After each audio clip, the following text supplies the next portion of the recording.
नमस्ते बच्चों, क्या हाल चाल है? कैसे आप सब लोग? बच्चों, जैसे चैप्टर 1 में हम लोगों ने पूरी एक्सरसाइज खत्म कर ली 1.5 तक। लास्ट एक मिसलेनियस एक्सरसाइज बच गई थी, वो आज हम खत्म करने वाले हैं एंड चैप्टर 2 बहुत जल्दी आपके पास पहुंच जाएगा। मिसलेनियस एक्सरसाइज स्कूल्स में ज़्यादातर करवाते नहीं हैं फॉर श्योर, ठीक है, बट एग्जाम में पूछते ज़रूर हैं। तो पेपर वगैरह टफ बनाना होता है या क्या, तो बट ऑब्वियसली वो इन क्वेश्चंस को वहाँ पे इंक्लूड करते ही हैं। तो इसके लिए हम मिसलेनियस करेंगे ताकि हमारी एक भी मार्क कटनी नहीं चाहिए सेट्स के चैप्टर में।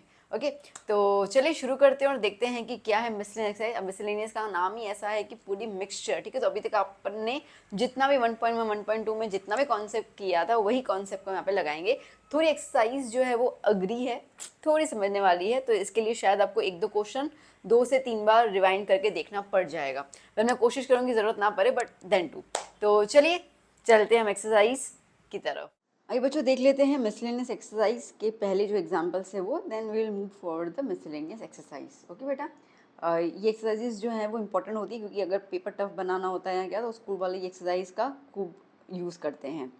तो अब आपको कॉन्सेप्ट तो सारे क्लियर हो चुके हैं अप टू द एक्सरसाइज 1.5, ठीक है। तो आइए अब देख लेते हैं इसमें क्या कह रहा है। कुछ नया चीज़ नहीं होगा, कुछ 2-3 चीज़ों का मिक्सचर एक क्वेश्चन में आपको दिया जाएगा।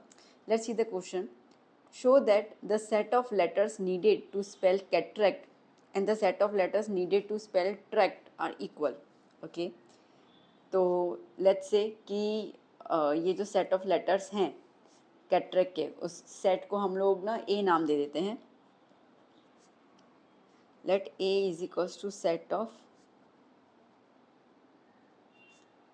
letters of cataract, set of letters in cataract, sorry, ठीक है, in cataract. So therefore a is equals to क्या हो जाएगा, C A T। अब ए आ गया तो दोबारा तो लिखेंगे नहीं, फिर आर, अगेन ए आ गया नहीं लिखेंगे, सी आ गया नहीं लिखेंगे, टी आ गया नहीं लिखेंगे, तो ये हो गया हमारा सेट कंप्लीट, ठीक है। फिर क्या कह रहा है, and the set of letters needed to spell tract. Okay, तो सपोज कर लेते हैं, similarly assume B is the set of letters in tract, ठीक है। तो क्या हो जाएगा यहाँ पर, B is equals to T R A सी।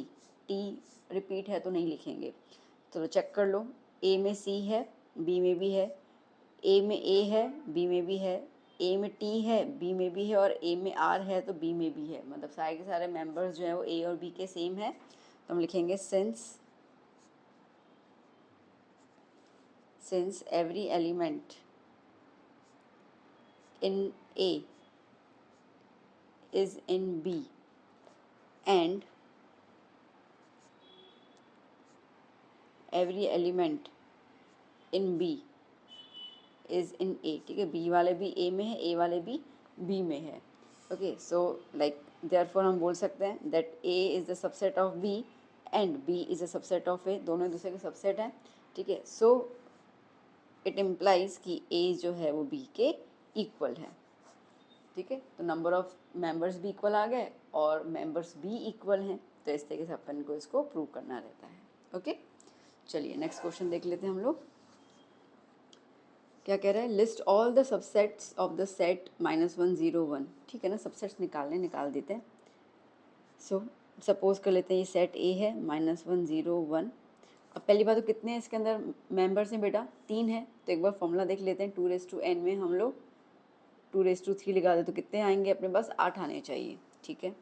तो चलिए अब इसके में देखो, सबसे पहले तो नल सेट लिख देने का, मैंने बताया था null set is the subset of every set. फिर ये जो सेट है खुद वो भी लिख देने का, because every set is the subset of itself. तो 2 चीज़ें तो हो गई, तो 8 में से 2 तो आगे, अब 6 निकालने हैं, ठीक है। अब हर एक मेंबर को इंडिविजुअल तरीके से सेट में रिप्रेजेंट करेंगे, तो -1 0 1, ठीक है। फिर क्या हो जाएगा, अब ये 2 में -1 0, फिर -1 को 1 के साथ, ठीक है, देन 0 का 1 के साथ। चेक कर ले एक बार, 1 2 3 4 5 6 7 8 हो गए, ठीक है। 1 2 3 4 5 6 7 8, 8 थे, निकल गए, ठीक है। तो इस फॉर्मूला से अपन को क्लियर हो गया कि भाई कितने निकालने हैं, तो हम लोग क्लियर हो जाएंगे इन द माइंड कि हमारे इतने सबसेट जो है वो बनने चाहिए। ठीक, चलिए next question. Show that A union B is equals to B intersection A union B equals to A intersection B implies A equals to B. आपको ये कह रहा है कि भैया शो करो कि अगर आपके पास ए यूनियन बी और ए इंटरसेक्शन बी इक्वल हैं तो ए और बी कैसे सेट होने चाहिए, इक्वल सेट होने चाहिए। ठीक है, देखो अब ना पहले थोड़ा सा हम लोग बेसिक की तरफ चलते हैं। अगर हम लोग किसी भी सेट को इक्वल बोलते हैं, सुना मेरी बात को ध्यान से, अगर हम किसी भी सेट को इक्वल बोलते हैं तो इक्वल तब आता है ना जब ए के सारे मेंबर्स बी में हो, मतलब कि ए बी का सबसेट होना चाहिए, और बी के सारे मेंबर्स ए में हो, मतलब कि बी जो है वो ए का सबसेट होना चाहिए, है ना। जैसे ये वाला क्वेश्चन था, तो क्या था इसके अंदर कि ए में जो मेंबर्स है CATR वो बी में मौजूद है, और बी में भी सारे के सारे मेंबर्स जो थे वो सी में मौजूद थे। ये वाला अपन ने अभी भी किया ना, तो ए बी का सबसेट है और बी ए का सबसेट है ना। सबसेट का मतलब क्या होता है, all the members are present in one set, okay, one set into the another set. तो ए के सारे बी में है और बी के सारे ए में, मतलब कोई भी एक्स्ट्रा नहीं है, जितने ए में है उतने ही सारे के सारे बी में भी हैं, और वो भी सेम के सेम। तभी हम उन दोनों सेट्स को इक्वल प्रूव कर रहे हैं, है ना। ये वाला क्वेश्चन किया, बस उसी चीज़ को लेकर यहाँ पे अपन सोच रहे हैं कि अगर हमें ए और बी को इक्वल बताना है, इसका मतलब ये है कि ए के सारे मेंबर्स बी में होने चाहिए, दैट मीन्स कि ए जो है वो बी का सबसेट होना चाहिए। सिमिलरली बी जो है वो भी ए का सबसेट होना चाहिए, तब जाके हम प्रूव कर पाएंगे। ठीक है, चलो। सो यहाँ पे हम लोग ये लिख रहे हैं दैट गिवन, हमें गिवन दिया हुआ है कि ए यूनियन बी जो है वो ए इंटरसेक्शन बी के इक्वल है। हमें ये प्रूव करना है कि ए और बी इक्वल है। ठीक है, तो चलिए प्रूफ शुरू कर लेते हैं इसका। अब ऐसे जो शो दैट्स वाले उसमें आप ना एग्जाम्पल्स के तौर पे नहीं यूज़ कर पाओगे, लाइक ए में 1 2 3 ले लिया, बी में 4 5 6 ले लिया, ऐसे नहीं होगा। ओके, हमें इसको सॉल्व भी लाइक थियोरेटिकल फॉर्म में ही करना पड़ता है। तो मैं अज्यूम करती हूँ कि x एक एलिमेंट है, ठीक है, जो बिलोंग करता है ए को। ठीक है, क्लियर। सो देयरफॉर अगर ए यूनियन बी है तो इसका मतलब कि x जो है वो बिलोंग करेगा ए यूनियन बी को भी, क्योंकि x का एलिमेंट ए यूनियन बी में आ जाएगा ना। ए यूनियन बी मतलब क्या होता है, वेन डायग्राम सीखा था ना हम लोगों ने बेटा। ठीक है, तो ए यूनियन बी क्या होता है, ए यूनियन बी मतलब कि पूरा का पूरा पोर्शन ये वाला। ठीक है, तो इसका मतलब कि ए के जो मेंबर्स होंगे, वो सारे के सारे मेंबर्स पूरे यूनियन में अवेलेबल होंगे, तो x बिलोंग करेगा ए यूनियन बी को। अच्छा, अब ये x ए यूनियन बी को बिलोंग करेगा, तो यहाँ पर, ठीक है, यहाँ पे मैं ये भी बोल सकती हूँ which implies x belongs to A और x बिलोंग्स टू b। ठीक है, वो ए को बिलोंग कर सकता है या तो बी को बिलोंग कर सकता है। हालांकि हमने यहाँ पे सपोज तो किया है कि वो एक एक्स जो है वो ए का मेंबर है, हो सकता है ना वो बी का मेंबर भी हो। ठीक है, तो ये बोल के अपन इसको अभी हाल फिलहाल के लिए छोड़ देते हैं। अब जो गिवन दिया हुआ है उसकी बात कर लेते हैं। ए यूनियन बी और ए इंटरसेक्शन बी हमें गिवन है। अगर हम कह रहे हैं कि एक्स जो है वो ए यूनियन बी का मेंबर है, सो एक्स जो होगा वो ए इंटरसेक्शन बी को ही बिलोंग करेगा। इसको नंबर 1 ले लेते हैं अपन, ठीक है, ये नंबर 2 ले लेते हैं, बिकॉज नंबर 1, ठीक है, क्योंकि 1 में हमने बताया कि x जो है वो ए यूनियन बी को बिलोंग कर रहा है, और ये दोनों कैसे हैं, सेम है, तो इसका मतलब कि x जो होगा वो ए इंटरसेक्शन बी को बिलोंग करेगा, विच इम्प्लाइज कि x जो है वो ए को बिलोंग करेगा एंड x जो है वो b को बिलोंग करेगा। पता है ना, इंटरसेक्शन में हम लोग एंड लिखते हैं, एंड मतलब कि जो x होगा वो a और b दोनों में मौजूद होगा। ठीक है बेटा, a और b, लाइक एक्स जो होगा वो ए और बी दोनों में मौजूद होगा। ठीक है, अब देखो बेटा, समझना यहाँ पे ध्यान से, इसको नंबर 3 दे दिया, इसको नंबर 4 दे दिया। अगर 2 में देखो तो 2 में हम कह रहे हैं कि x जो है वो a को बिलोंग कर रहा है या तो b को बिलोंग कर रहा है, बट यहाँ पे हम कह रहे हैं कि x जो है वो a को भी बिलोंग कर रहा है और x जो है वो b को भी बिलोंग कर रहा है, मतलब कि दोनों के अंदर x जो है वो कॉमन एलिमेंट है। सो हम लोग ये बोल सकते हैं कि x के सारे से मेंबर्स b में मौजूद हैं, ये वो बिलोंग, x का जो एलिमेंट है वो b के अंदर है। ठीक है, तो हम यहाँ से ये चीज़ बोल सकते हैं that x belongs to b, तो a is a subset of b। ठीक है, अब देखो मैंने x जो है वो a को सपोज किया, मैं ये भी तो बोल सकती हूँ कि b का भी एक एलिमेंट हो सकता है। ठीक है, तो हम लिख सकते हैं यहाँ पर सिमिलरली अज्यूम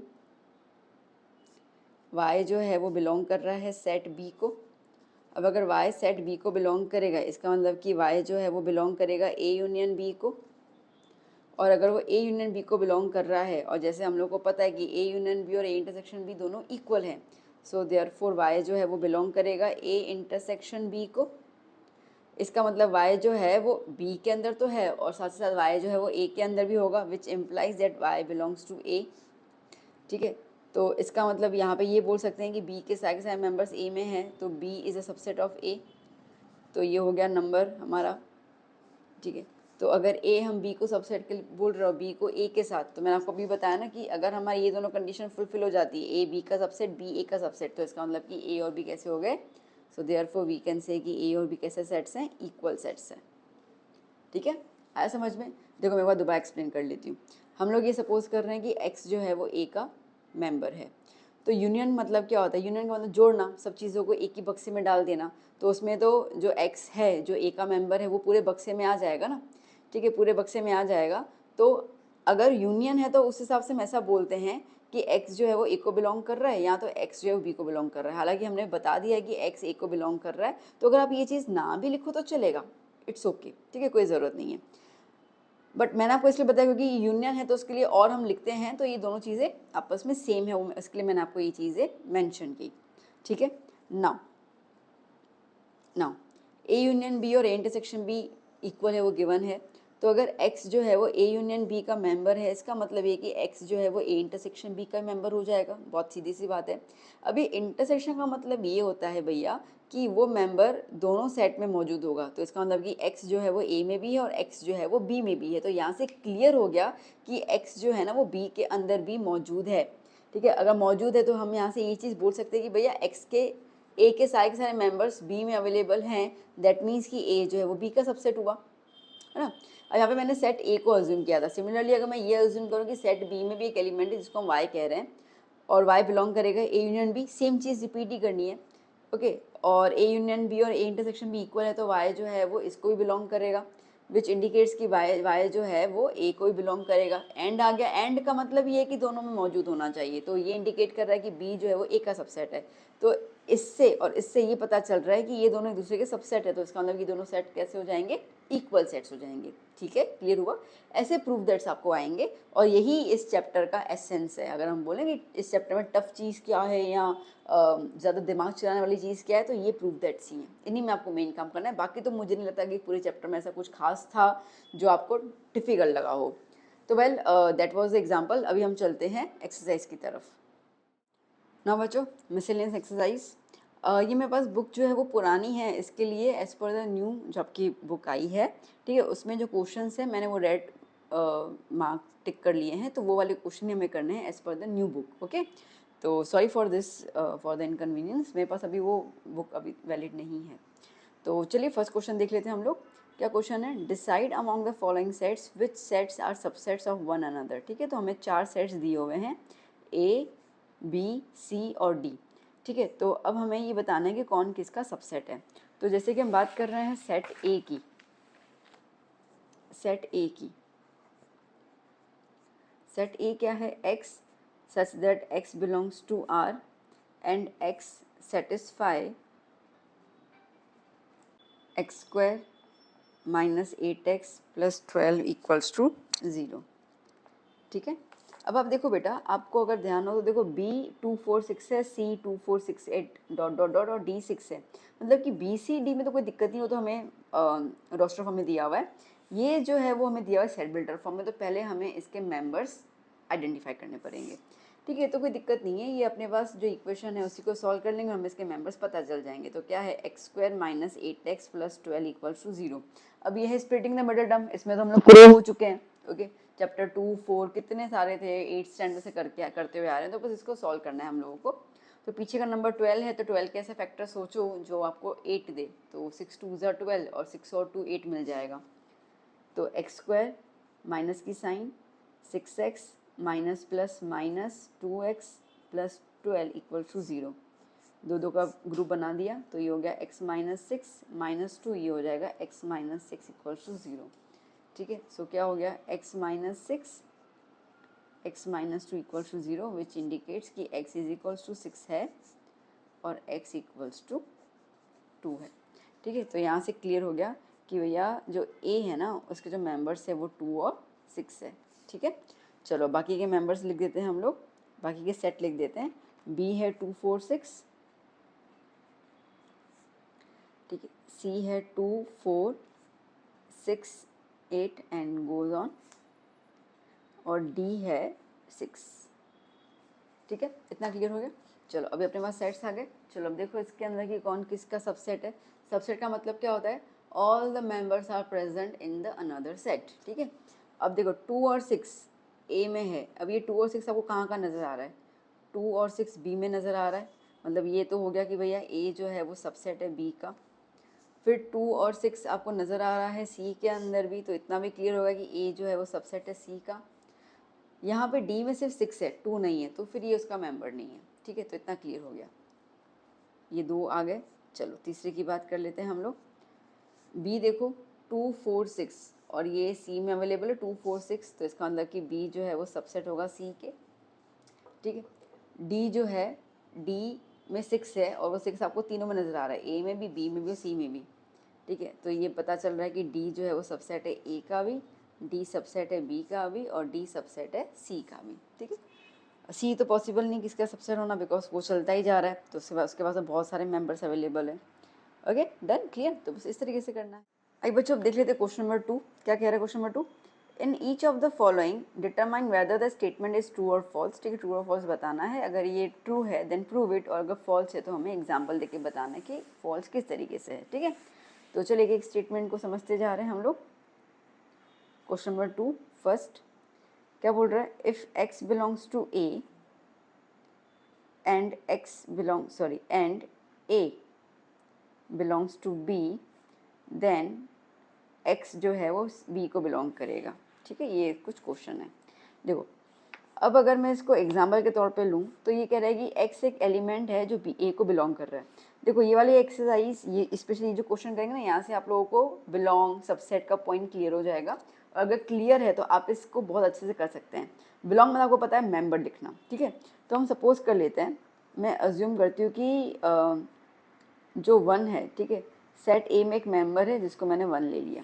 ओके, तो ये पॉइंट तो आ गया, x को मैं 1 सपोज कर लेती हूँ यहाँ पर। ठीक है, तो भाई सेट ए में एक मेंबर है 1।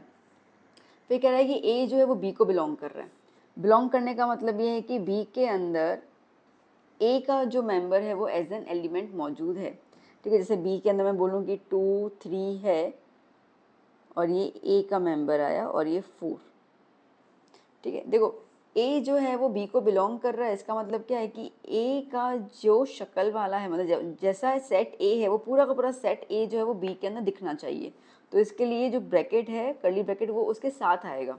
बात समझ में आ रही है। ठीक है, अगर देखो पॉइंट समझो मेरी बात को, अगर ये कहा जाता ना कि a जो है वो b का सबसेट है ना, तो मैं b के अंदर मेंबर्स लिख देती 2 3 1 4 ऐसे करके। ठीक है, तो 1 में नॉर्मल लिख देती, 1 को मैं नॉर्मल लिख देती। ठीक है, मतलब जो 1 मेंबर है a का वो b का भी है, तो इसके लिए वैसे लिख दिया। बट उन्होंने ऐसा नहीं बोला, इन्होंने बोला है कि a जो है वो बिलोंग कर रहा है b को, मतलब कि a सेट जो है वो पूरा का पूरा b सेट में मौजूद है, इसके लिए पूरा सेट के तौर पे लिखा। मेरे हिसाब से अब मैं क्लियर हो गई कि इस तरीके का फॉर्मेशन क्यों हुआ है। ठीक है, ओके, तो b आ गया हमारे पास, तो यहाँ से a जो है b को बिलोंग कर रहा है। Then x belongs to b, अब x जो है वो b को बिलोंग करेगा, बताना है ट्रू है कि नहीं है। देखो अब ये जो a है उसके अंदर मेंबर क्या है 1, तो हमें पता है ना कि हम जब बिलोंग्स टू लिखते हैं तो तब तो कोई कर्ली ब्रैकेट नहीं लगाते हम लोग, है ना, क्योंकि मेंबर की बात कर रहे हैं। तो 1 जो है वो a को बिलोंग कर रहा है, तो अब क्या 1 जो है वो b को बिलोंग करेगा? अब बताओ तो। नहीं करेगा। क्यों? क्योंकि ये जो 1 है उसकी शक्ल कैसी है, उसकी शक्ल कर्ली ब्रैकेट वाली है।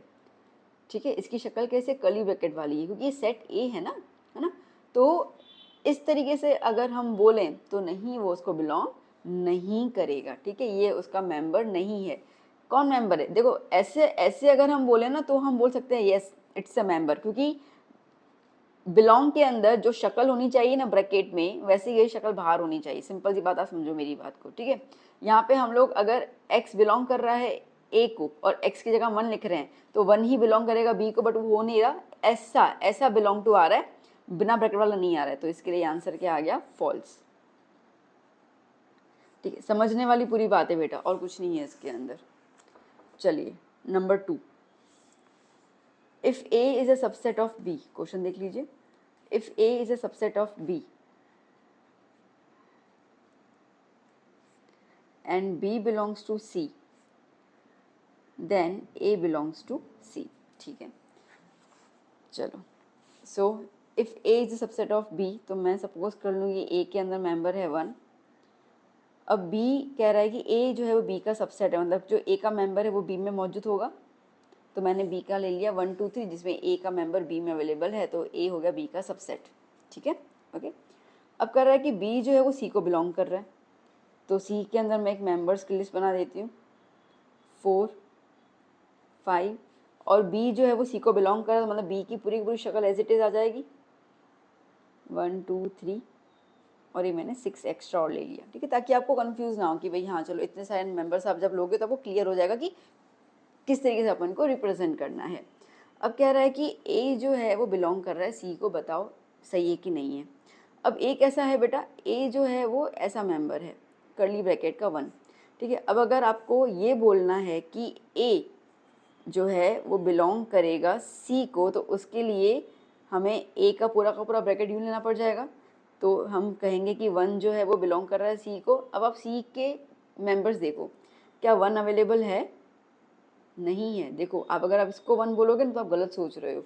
अगर मैं आपसे ये कहूँ कि सी में कितने मेंबर्स है, तो आप बोलोगे ma'am member 1, member 2, member 3, member 4। ठीक है, ये जो तीनों मिलाकर है वो एक मेंबर काउंट हो रहा है ना, वो एक मेंबर काउंट हो रहा है। ये 1 को आप अकेले नहीं बोलोगे, तो इसके लिए जब 1 अकेला होगा ही नहीं तो वो सी का मेंबर कहाँ से हुआ ही नहीं, तो that's why it is not possible. तो इसके लिए इसका आंसर भी क्या आया, फॉल्स। ठीक है, चलिए थर्ड क्वेश्चन देख लेते हैं हम लोग।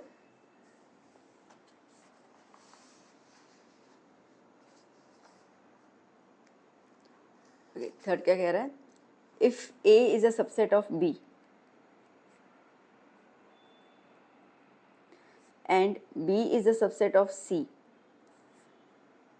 Then a is a subset of c। ठीक है, चलिए शुरू कर लेते हैं हम लोग। सपोज कर रहे हैं कि लेट से a जो है उसका नाम एलिमेंट है 1, a b का सबसेट है, तो b के अंदर मैं डाल देती हूँ 1 2। ठीक है, तो एक मेंबर आ गया ना b के अंदर, डन। b जो है वो c का सबसेट है, तो c के अंदर मैं डाल देती हूँ 1 2 3। ठीक है, डन। अब वो पूछ रहा है क्या a c का सबसेट है, तो a के जो मेंबर हैं वो c में मौजूद है, हाँ है, तो हम कहेंगे yes, a is the subset of c because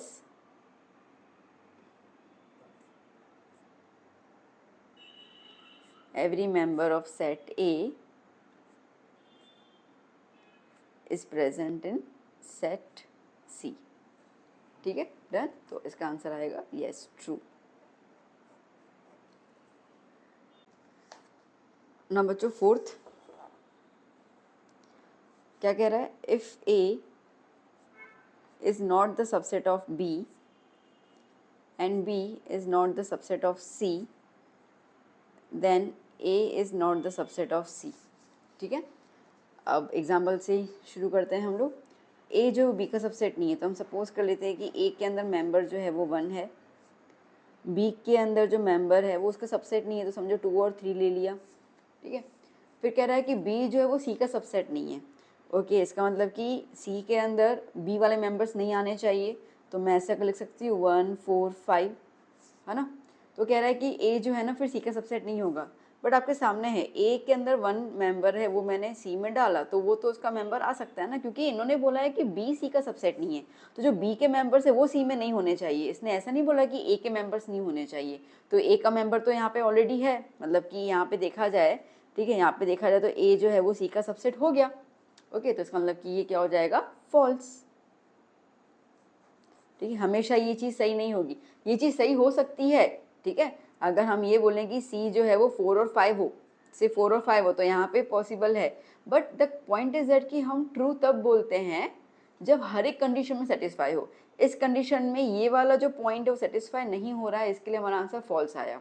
बात समझ में आई? ठीक है, बहुत सारे बच्चे बोलेंगे मैम आपने 1 4 5 लिया, मुझे नहीं लेना हो, मुझे सिर्फ 4 और 5 लेना हो तो मैं इसको बोल सकता हूँ ना कि ए सी का सबसेट नहीं है। बिल्कुल बोल सकते हो, ठीक है, सही है, उसके हिसाब से ट्रू हो जाएगा। बट अगेन मैं दोबारा कह रही हूँ कि ट्रू जो है वो आप तभी यूज़ करोगे that is like it is for the universal. ठीक है, मतलब जब भी कंडीशन आएगी तो वो उसका आंसर हमेशा सेम ही आएगा। तो जब पूरी यूनिवर्सल की बात करते हैं कि हर बार same, always use the word always, तो हर कंडीशन में अगर ये सेटिस्फाई होता तो हम यहाँ पे ट्रू लिख देते, बट इस कंडीशन में सेटिस्फाई नहीं हो रहा है, इसलिए आंसर हमारा क्या होगा? फॉल्स। ठीक है बेटा, चलिए देखते हैं अभी fifth question. Fifth, if x belongs to a and a is not subset of b, so आपको ये प्रूव करना है कि x belongs to b। ठीक है, चलो x belongs to a तो हम अज्यूम कर लेते हैं कि a के पास एक मेंबर है, लेट्स से 1। a जो है b का सबसेट नहीं है, तो लेट्स से कि b जो है वो आया 2 3 4। ठीक है, सो अब x बिलोंग्स टू b। अब देखो 1 जो है वो b में है मौजूद, नहीं है, ठीक है, नहीं है, इसका मतलब आंसर क्या आ जाएगा? फॉल्स। ओके, चलिए sixth, if a is the subset of b, x does not belongs to b, then x does not belongs to a। ठीक है, अब ये कह रहा है कि a जो है वो b का सबसेट है, तो a के अंदर मेंबर है 1, b के अंदर है मेंबर 1 2 3 ले लिया। ठीक है, x जो है x एक एलिमेंट है जो b को बिलोंग नहीं कर रहा है। ठीक है, समझो 4 है, 4 जो है वो b को बिलोंग नहीं करेगा, तो वो a को भी नहीं करेगा ना, क्योंकि a सबसेट है b का। ठीक है, मतलब कि a के सारे मेंबर्स b में मौजूद होने चाहिए। तो अगर x जो है वो b को बिलोंग नहीं कर रहा है, इसका मतलब कि x जो है वो a को बिलोंग नहीं करेगा। ठीक है ना, तो अब अगर जो भी x एलिमेंट, जैसे मैंने कहा कि भाई चलो 4 ले लेते हैं, तो 4 जो है वो b को बिलोंग नहीं कर रहा है, तो इसका मतलब कि 4 जो है वो a को बिलोंग नहीं करेगा, क्योंकि a के सारे मेंबर्स b में है और b में नहीं है तो a में भी नहीं है। ठीक है, तो वो कह रहा है कि x जो है वो बिलोंग नहीं करेगा a को, तो यस इट्स ट्रू। ठीक है, डन। ओके, चलिए चलते हैं नेक्स्ट क्वेश्चन की तरफ, क्वेश्चन नंबर 3 ना। बच्चों क्वेश्चन 3 ये स्टार्ट करने से पहले कुछ चीज़ें हम रिकॉल कर लेते हैं। ओके, सो याद है तुमको मैंने कहा था, क्या कहा था? मैंने कहा था सबसे पहली बात कि अगर हम A यूनियन B करते हैं बच्चों, तो इसका मतलब होता है कि जो x का एलिमेंट है वो A में भी होगा, या A में होगा या तो B में होगा। ठीक है, फिर अगर हम A इंटरसेक्शन B करते हैं बच्चों, तो इसका मतलब है कि x का एलिमेंट A में भी है और मतलब कि एंड B में भी है। ठीक है, मतलब कि A और B दोनों में मौजूद है, बोथ। ओके, इसमें या तो A में होगा या तो B में होगा या दोनों में होगा।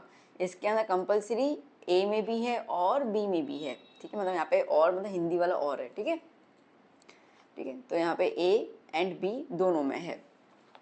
तीसरी यादें, अभी मैंने बात की कि अगर हम दो सेट को इक्वल प्रूव करेंगे तो इसका मतलब ये होगा कि दोनों सेट एक दूसरे के क्या हो जाएंगे? सबसेट हो जाएंगे। ठीक है, तो A जो है वो B का सबसेट और B जो है वो A का सबसेट है। ओके, अगर हम A माइनस B की बात करते हैं तो इसका मतलब क्या होगा कि X जो है वो A को बिलोंग करेगा। ठीक है, पर x जो है वो b को बिलोंग नहीं करेगा। ठीक है, अगर b को बिलोंग नहीं करेगा तो इसका मतलब ये है कि x जो है वो a को बिलोंग करेगा और x जो है वो बिलोंग करेगा b कॉम्प्लीमेंट को। ठीक है, b को बिलोंग नहीं करेगा मतलब कि b के मेंबर्स को छोड़ के जो दूसरे मेंबर्स होंगे b कॉम्प्लीमेंट उसको बिलोंग करेगा, तो दोनों का मतलब एक ही है। याद करना, आगे अपने को ये सारे सम्स प्रूव करने में बहुत काम आने वाला है। सो ये कुछ बातें जो है वो मुझे आपको बतानी थी। ओके, तो देखो मैंने कहा याद है तुमको, क्योंकि हम लोगों ने प्रीवियस लेक्चर्स में यही सारी बातों के बारे में बात किया था। ओके, सो चलो, दीज आर द थिंग्स जो आपको याद रखनी है। अब पहला पहला शुरू करते हैं हम लोग क्वेश्चन नंबर 3। ठीक है, यहाँ से अपने शुरू होते हैं प्रूव दैट वाले सम्स। देखो बेटा, मैं पहले ही बता दूँ कि ये सम्स जो रहेंगे प्रूव दैट वाले, मैं नहीं कह सकती कि एक ही बार में समझ में आ जाएगा। ठीक है, हाँ, पर जैसे जैसे सारे सम्स करेंगे सब कुछ चीज़ें क्लियर होती जाएंगी। तो आई ट्राई कि मैं आपको एक दो बार एक्सप्लेन और करूँ, उसके अलावा आप रिवाइंड करके जब 2-3 बार सुनेंगे तो then you will get the clear idea कि करना क्या है इसके अंदर। ठीक है, क्योंकि थोड़े से सोचने वाले सम्स हैं और कुछ नहीं। तो जैसे क्वेश्चन नंबर 3 ये रहा, आपको दिया हुआ है, क्या दिया हुआ है, let A B C be the sets such that. अब इसमें अपने को दिया हुआ है कि ए यूनियन बी और ए यूनियन सी दोनों इक्वल हैं, और दिया हुआ है कि ए इंटरसेक्शन बी और ए इंटरसेक्शन सी दोनों इक्वल है। तो आपको शो करना है कि बी और सी इक्वल है। ठीक है, हम इसको कैसे करेंगे, गिवन से स्टार्ट करेंगे। तो हमें गिवन क्या दिया हुआ है, A union B is equals to A union C, ये गिवन है। और दूसरा दिया हुआ है A intersection B is equals to A intersection C. हमें प्रूव करना है कि भैया B is equals to C है। अब देखो, अभी अभी हमने बात की कि अगर कोई दो सेट इक्वल हैं, इसका मतलब कि वो आपस में क्या हो जाएंगे, एक दूसरे के क्या हो जाएंगे, सबसेट हो जाएंगे, है ना, एक दूसरे के सबसेट हो जाएंगे। तो अब अगर मैं इस चीज़ को दो भाग में थोड़ा सा काट लेती हूँ, इसका मतलब कि मुझे इसको अगर इक्वल प्रूव करना है तो मुझे ये प्रूव करना पड़ेगा कि बी जो है वो सी का सबसेट है, और मुझे ये भी प्रूव करना पड़ेगा जो सी है वो बी का सबसेट है ना, तब जाके मैं ए इक्वल टू बी बोल पाऊंगी ना। तो चलो यहाँ पे हम सपोज कर लेते हैं बेटा, लेट्स से x जो है वो बिलोंग कर रहा है b को, मतलब x जो है वो b का एलिमेंट है। ओके, अब अगर x b का एलिमेंट है, जो गिवन है उस पर आ जाओ। सो देयरफॉर हम बोल सकते हैं कि x जो है वो a यूनियन b को भी बिलोंग करेगा, है ना। अब मैंने आपको अभी बताया ना, देखो यूनियन मतलब क्या होता है, यूनियन का मतलब है कि x एलिमेंट जो है वो दोनों में दिखेगा, तो या तो वो a में होगा या तो b में होगा या दोनों में होगा। अब हमने तो बोल ही दिया है b में है, b में है तो मतलब पूरे यूनियन में भी तो दिखेगा ही दिखेगा, है ना। तो जैसे कि यहाँ पे हमने बोल दिया है कि x एलिमेंट b में है, इसका मतलब कि वो तो पूरा का पूरा यूनियन में दिखेगा ही दिखेगा। अच्छा, अब अगर यूनियन में दिखेगा तो हमें ये भी दिया हुआ है कि जो a यूनियन b है वो a यूनियन c के इक्वल है। तो इसका मतलब कि x belongs to a union c भी हो जाएगा। ठीक है, क्यों, बिकॉज गिवन है कि a यूनियन b और a यूनियन c दोनों आपस में इक्वल है, इसके लिए। ओके, अब अगर x जो है वो a यूनियन c को बिलोंग करता है तो ये इंडिकेट कर रहा है कि x बिलोंग करेगा a को, अच्छा यूनियन की साइन है, इसका मतलब क्या हो जाएगा, और x बिलोंग करेगा c को, है ना। x b को बिलोंग कर रहा है और यही x c को बिलोंग कर रहा है, तो यहाँ से हम एक इंडिकेशन ले रहे हैं, दैट मीन्स कि b जो है वो किसका सबसेट है, c का। ठीक है, अब हमें यहाँ पर यूनियन और इंटरसेक्शन दोनों चीज़ें दी हुई है, तो हमने यूनियन के थ्रू तो बता दिया कि बी जो है वो सी का सबसेट है, मुझे इंटरसेक्शन के थ्रू भी बताना पड़ेगा। ठीक है, तो नाउ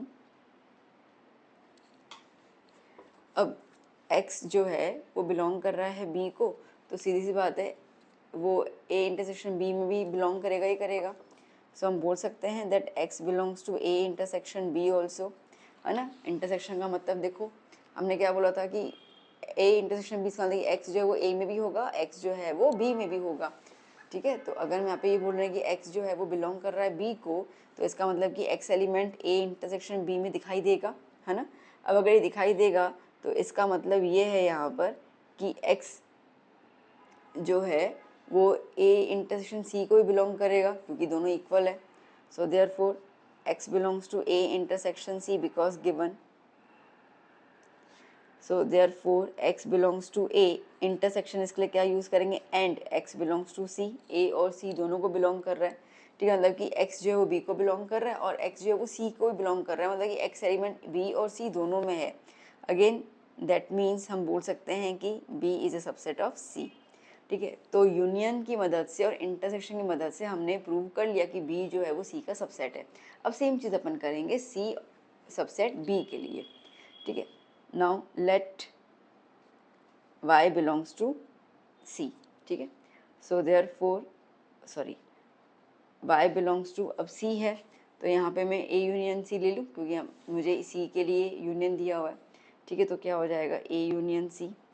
सो देयरफॉर अब ए यूनियन सी है, मुझे किसको बताना है, बी के संपर्क में बताना है। मेरे पास ए और सी है, बी कहाँ से लाएंगे, तो ए यूनियन सी के बिल्कुल बराबर क्या दिया हुआ है, ए यूनियन बी।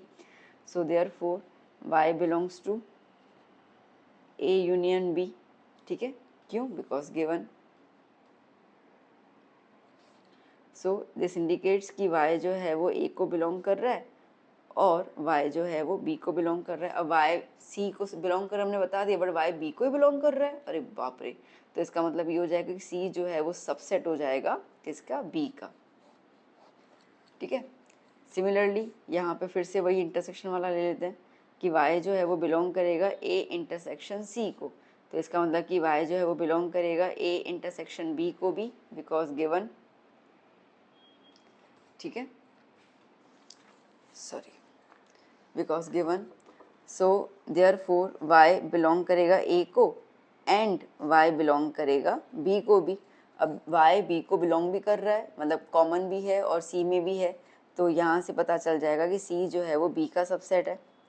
अब हमने बता दिया, इसको नंबर 1 ले लो, इसको नंबर 2 ले लो, ठीक है। तो फ्रॉम 1 एंड 2 हम बता रहे हैं कि ए और बी एक दूसरे के सबसेट है। तो मैंने आपको अभी बताया ना कि अगर हमें इक्वल प्रूव करना हो, तो हमें इन दोनों एक दूसरे का सबसेट बताना पड़ेगा, ठीक है। तो अगर हम ये चीज़ बोल सकते हैं, सो देयरफॉर, नीचे लिख दो, ठीक है, अच्छा यहाँ लिख देती हूँ,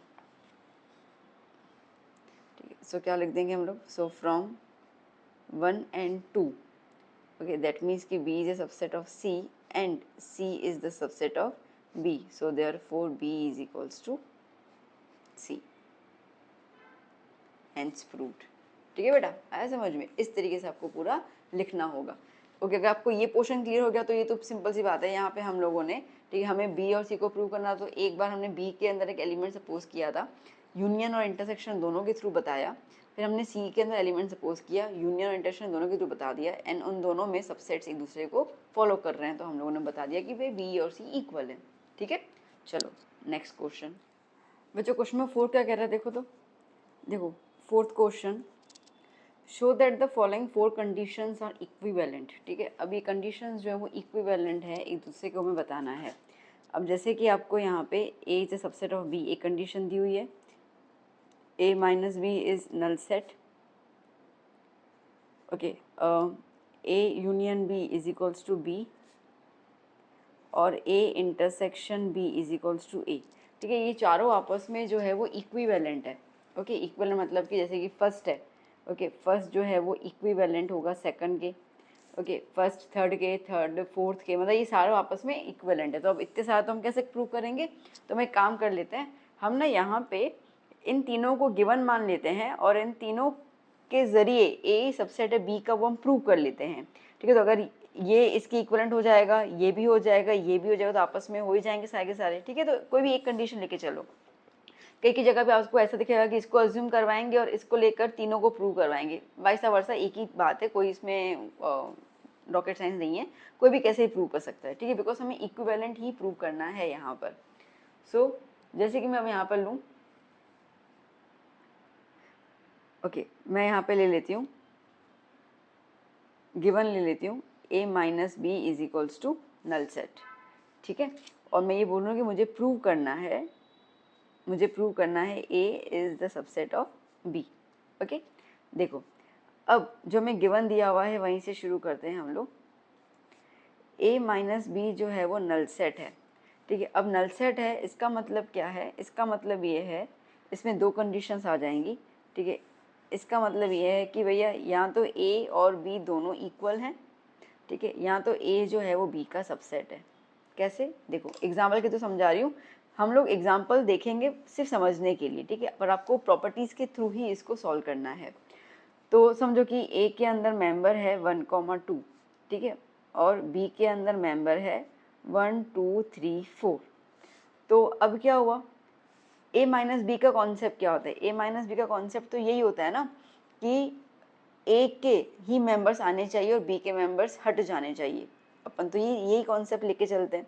ठीक है, अब अगर A माइनस बी मैं कर रही हूँ इस चीज़ को लेकर, तो देखो A के मेंबर्स जो B वाले मेंबर्स है वो हट जाने चाहिए, ठीक है। बी में 1 2 है, मैंने हटा दिया, तो ए में कुछ रहा क्या, नहीं रहा, तो ये आंसर क्या आया, नल सेट आया।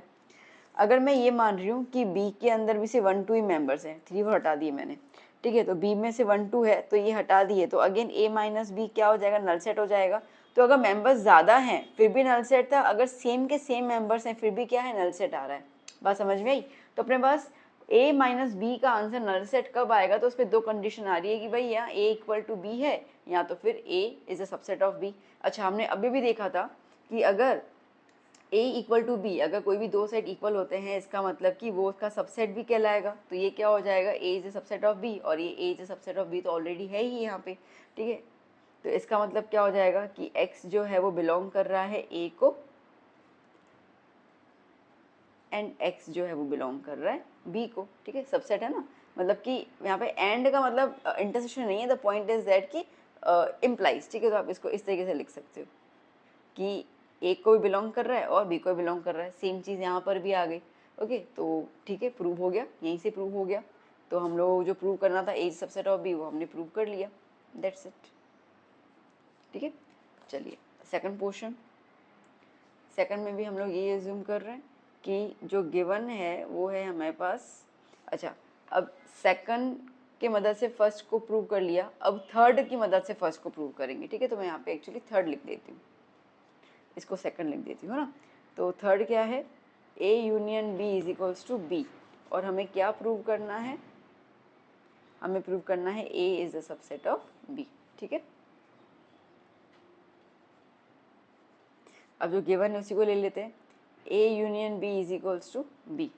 सो let's say that x belongs to a, x belong a को करेगा तो x belong a union b को भी करेगा, हाँ कि ना, ठीक है। अगर x b a union b को बिलोंग कर रहा है और a यूनियन b किसके बराबर है, b के बराबर है, तो इसका मतलब कि x जो है वो b को बिलोंग करेगा, बिकॉज गिवन में दोनों यूनियन और ये सेट इक्वल दिया हुआ है। अब x जो है वो a को बिलोंग कर रहा है और x जो है वो b के अंदर भी है, ये हमने प्रूव कर लिया। सो हम लोग बोल सकते हैं that a is the subset of b, है ना। पीछे वाले सम्स क्वेश्चन नंबर थर्ड किया ना, बस वही तो बोल रहा हूँ, तो कुछ नया बोल ही नहीं रहे हम लोग, है ना। देखो बात समझ में आई। देखो अब आप अज्यूम कर लो सेम नंबर कि भैया a जो है वो 1 2 है, ओके, b जो है वो 1 2 3 है। तो अगर a यूनियन b करूँ मैं तो 1 2 3 आ जाएगा, ठीक है। अब ये 1 2 3 क्या है, b के एलिमेंट्स हैं, b के एलिमेंट्स हैं, और आप देखो a के एलिमेंट्स सारे के सारे b में मौजूद है, तो यहाँ से इंडिकेशन हो गया कि a जो है वो b का सबसेट है। ये नंबर्स के थ्रू बता दिया, ये अपन ने प्रॉपर्टी के थ्रू बता दिया, ठीक है। चलो अब सेम चीज़ हम कर रहे हैं फोर्थ के लिए, ये रहा फोर्थ वाला, ठीक है। तो गिवन में क्या लिखेंगे, गिवन में हम लिख देंगे a intersection b is equals to a, okay. और हम प्रूव क्या कर रहे हैं, हम प्रूव कर रहे हैं a is a subset of b, okay. So क्या हो गया यहाँ पे, अब अगेन ले लेते हैं हम लोग, let's say that x belongs to a, so therefore x belongs to a intersection b। इसका मतलब कि x जो है वो a को भी बिलोंग कर रहा है एंड x जो है वो b को बिलोंग कर रहा है ना। अब अगर x b को बिलोंग कर रहा है और x a को ऑलरेडी बिलोंग कर रहा है, हमने वो सपोज कर ही लिया है, तो इसका मतलब क्या हो गया, इसका मतलब हो गया कि x, इसका मतलब हो गया कि x जो है वो a और b दोनों को बिलोंग कर रहा है, ठीक है। तो विच इंडिकेट्स कि a जो है वो b का सबसेट कहलाएगा, है ना, हो गया। अब इन्हीं चीज़ों को सुनना, इन्हीं चीज़ों को मैं एक सिंपल वेन डायग्राम के थ्रू बताऊं। देखो अभी बात यहाँ पे सिर्फ समझने की है, ठीक है। यही समझ के आप ना आपके एग्जाम्स को इजीली क्रैक कर सकते हो, कोई नई बात नहीं होती है, बस आपका समझने का तरीका आपको आना चाहिए। देखो जो फर्स्ट चीज़ है ना, मैं उसको लेके चल रही हूँ, और अभी ना फर्स्ट की देखो मैंने क्या किया, मैंने इन सबको गिवन लिया और इसको प्रूव किया। अब वेन डायग्राम के तो आपको बताया कि मैं इसको गिवन ले रही हूँ, इन सबको कैसे प्रूव कर सकती हूँ, जस्ट एक डिस्कशन कर लेते हैं हम लोग। तो ए इज सबसेट ऑफ बी, तो अगर मुझको वेन डायग्राम के थ्रू बताना है तो मैं क्या बताऊँ कि ए जो है वो बी का पार्ट है, सबसेट मतलब पार्ट है, मतलब ये मैं बी ले लूँ, ठीक है, और इसके अंदर जो है वो मैं ले लेती हूँ ए,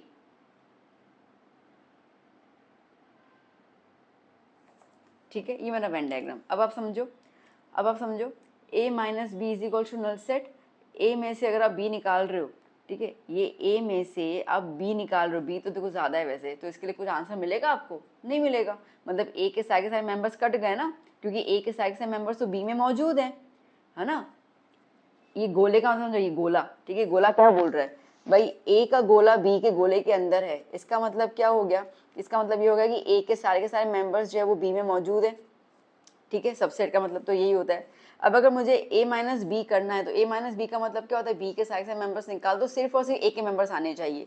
अब a के जितने मेंबर्स है वो b के अंदर तो ऑलरेडी हैं ही, तो आप हटा दोगे तो कुछ मिलेगा क्या? कुछ नया मेंबर बचेगा? नहीं बचेगा। तो इसके लिए क्या हो गया? नल सेट, ठीक है। तो क्लियर हो गया, ये पॉइंट क्लियर हो गई। ए यूनियन बी करोगे तो बी मिलेगा। देखो ये छोटा वाला गोला और ये बड़ा वाला गोला, ठीक है, यूनियन करेंगे तो अपन को बड़ा वाला गोला मिलेगा। यूनियन का मतलब क्या होता है? सब चीज़ें मर्ज कर दो, ठीक है। तो मतलब आपको क्या मिलेगा? बी मिलेगा, ये भी क्लियर हो गया। अगर आप ए इंटरसेक्शन बी करते हो, अब इंटरसेक्शन में हमेशा छोटा वाला सेट आता है, तो ए छोटा वाला सेट है, ए आ गया, ठीक है। याद करना जब यूनियन करते हैं ना तो हम हमेशा हमें जो आंसर मिलेगा वो लार्ज सेट वाला आंसर मिलेगा, जैसे यहाँ पे बी था। और जब इंटरसेक्शन करेंगे तो हमें कैसा मिलेगा? स्मॉल सेट जो होगा ना, स्मॉल, ठीक है, वो आपको मिलेगा। जैसे ए आ गया, तो सिर्फ वेन डायग्राम से ये सारी चीज़ें एक दूसरे की इक्विवेलेंट प्रूव हो जाती हैं, ठीक है। अगर आपको वेन डायग्राम के थ्रू बोला जाता है, इन केस आपको आपका नॉलेज चेक करने के लिए आपके टीचर आपको ऐसा बोल देते कि वेन डायग्राम के through show these are the equivalent, तो बस आपको इतना ही बनाना है और कुछ करने की ज़रूरत ही नहीं है इसके अंदर, इतना बना के छोड़ के आ जाना है, दैट्स इट, ठीक है। और आपको वैसे प्रूव करना है तो मैंने आपको बता दिया, ठीक है, क्लियर। चलो नेक्स्ट क्वेश्चन, फिफ्थ क्वेश्चन बेटा। देखो क्या बोल रहा है आपको, show that if A is a subset of B then C minus B is a subset of C minus A, ठीक है। इफ मतलब ये कंडीशन दिया हुआ है, तो आपको गिवन दिया हुआ है कि ए जो है वो बी का सबसेट है। आपको प्रूव करना है कि सी माइनस बी जो है वो सबसेट है सी माइनस ए के, ठीक है। चलो अब हम इसको प्रूव करने के लिए सपोज कर लेते हैं, लेट्स से x एक एलिमेंट है जो बिलोंग कर रहा है c माइनस बी को, है ना। तो इसका मतलब है कि x एलिमेंट होगा जो c को बिलोंग करेगा, बट b को बिलोंग नहीं करेगा। बात समझ में आई ना? देखो जैसे अगर हम बात करते हैं कि c के अंदर जो है वो है 1 2 3, ठीक है, b के अंदर जो है वो है 1 और 3। तो अगर मैं c माइनस बी करूँ तो इसका मतलब कि b के मेंबर्स हट जाने चाहिए और c का ही खाली आएगा। तो इसका मतलब कि 2 सिर्फ और सिर्फ c को बिलोंग कर रहा है। अभी 2 को x मानो तो x इसको बिलोंग कर रहा है सिर्फ c को, पर b को बिलोंग नहीं करेगा, है ना। कुछ यादों में हमने किए थे ना, ठीक है। ये हमने माइनस वाला बताया ना मैंने आपको, कि माइनस मतलब क्या होता है कि जो पहला वाला सेट है उसी को बिलोंग करेगा, उसके बाद वाले को बिलोंग नहीं करेगा, ठीक है। तो यहाँ पे अपन वही बात कर रहे हैं, कोई नई चीज़ नहीं कर रहे, वही चीज़ बोल रहे हैं अपन, इसलिए मैंने वही सारी यादें पहले आपसे ताज़ा की, ठीक है। तो x belong to C and x does not belong to b। अब देखो, अब सुनना बहुत अच्छे से, x जो वो b को बिलोंग नहीं कर रहा। अगर x b को बिलोंग नहीं कर रहा है तो इसका मतलब कि x जो होगा वो a को ही बिलोंग नहीं करेगा ना। क्यों? क्योंकि a जो है वो b का सबसेट है, a जो है वो b का टुकड़ा है, तो b को ही b में ही नहीं है तो a में कहाँ से होगा, है ना। तो जैसे मैंने यहाँ पे b में 1 और 3 डाला था, अगर मैं a में यहाँ पे डालूँ 1, ठीक है, तो इसका मतलब कि जो x होगा वो a में भी बिलोंग नहीं कर रहा, है ना। मतलब 2 जो है, जो 2 आया वो a में बिलोंग नहीं कर रहा है, क्योंकि a तो इसका टुकड़ा है, इसमें ही नहीं है, तो a में कहाँ से होगा। So therefore x belongs to C and x does not belongs to A. Why? Because A is a subset of B. A उसका सबसेट है, ठीक है। अब अगर मैं इस चीज़ को फॉर्म प्रॉपर्टी के फॉर्म में लिखूं तो क्या है, इसका मतलब कि x जो है वो c को बिलोंग कर रहा है और x जो है a को बिलोंग नहीं कर रहा है। इसका मतलब ये है कि x जो है वो c को बिलोंग कर रहा है बट x जो है वो a को बिलोंग नहीं कर रहा। तो आ गया x belongs to c minus a, ठीक है। तो यहाँ से हमने सपोज किया था, यहाँ पे अपन ने ख़त्म किया, तो इसको हम 1 ले लेते हैं, इसको हम 2 ले लेते हैं, तो हम बोल सकते हैं ना, सो फ्रॉम 1 and 2 x इसको बिलोंग कर रहा है, x इसको बिलोंग कर रहा है, तो मतलब कि c minus B is a subset of c minus a, proved, ठीक है। यहीं पे तुम्हें ना तुम्हारे दिमाग के गोले दोहराने पड़ेंगे, ठीक है, यही सब चीज़ें हैं और यहीं पे ही तुम्हारे पेपर्स जो होते हैं वो तुमसे मार्क्स छीन सकते हैं, अगर आपको कॉन्सेप्ट क्लियर है तो आपको मार्क्स दे भी सकते हैं। वेल चलो नेक्स्ट क्वेश्चन की तरफ। क्वेश्चन नंबर 6 बच्चों, for any two sets A and B हमें शो करना है कि ए जो है वो इक्वल है B intersection A intersection B union A minus B के, या तो फिर ए जो यूनियन है B minus A equals to A union B के। ठीक है, अब पहले फर्स्ट पार्ट अपन देख लेते हैं, पहले हम लोग देख लेते हैं first part. A is equals to A intersection B union A minus B. देखो क्वेश्चन देखे घबराओ मत, अब ना जो बेसिक चीज़ अपन ने सीखी है ना वो मेरे को बताओ। ये क्या आया, ये आया इक्वल टू की साइन, है ना। जैसे हमने छोटे छोटे सेट्स लिखे थे ना कि भैया ए इक्वल टू बी, तो इसका मतलब क्या होता है कि ए जो है वो बी का सबसेट है और बी जो है वो ए का सबसेट है, तभी इक्वल टू आता है ना। बस वही चीज़। तो अगर ए जो है वो इसके इक्वल है, इस पूरे के इक्वल है, इसका मतलब कि ए जो होगा इसका सबसेट होगा और ये जो पूरा होगा वो इसका सबसेट होगा, है ना। आप इस पूरे को बी अगर दिमाग में विजुअलाइज करो कि ये बी है, तो ए इक्वल टू बी, तो A subset of B and B subset of A. ठीक है, तो यहाँ से हमारे पास दो बातें निकल के आ जाती है। ठीक है, यहाँ से हमारे पास दो बातें निकल के आ जाती है। मतलब अगर मुझे इक्वल प्रूव करना है तो मेरे पास एक ऑप्शन है प्रूव करने के लिए कि ए को सबसेट प्रूव कर लूँ मैं A intersection B union A minus B के साथ, और दूसरा है कि A intersection B union A minus B को मैं सबसेट प्रूव कर लूँ ए का। ठीक है, क्लियर हुआ ये इतना? ठीक है ना, बात समझ में आई ना। विजुअलाइज करो बेटा, विजुअलाइज करो। ठीक है, इस पूरे को तुम दिमाग में बी मान लो और ये सोचो कि ए इक्वल टू बी है, तो ए इक्वल टू बी का मतलब क्या होता है कि ए बी का सबसेट है और बी ए का सबसेट है। ठीक है, तो ए बी का सबसेट है और बी ए का सबसेट है। अब पॉइंट क्लियर हुई? ठीक है, क्लियर हुई। अच्छा, अब इसको और खोलते हैं हम लोग। देखो इसको पहले प्रूव करती हूँ मैं। ठीक है, इसको पहले प्रूव करती हूँ। तो इसको अगर मुझे प्रूव करना हो तो मैं सपोज कर लेती हूँ कि एक्स जो है वो ए का एलिमेंट है। ठीक है, so let's say x belongs to a, है ना, x belongs to a।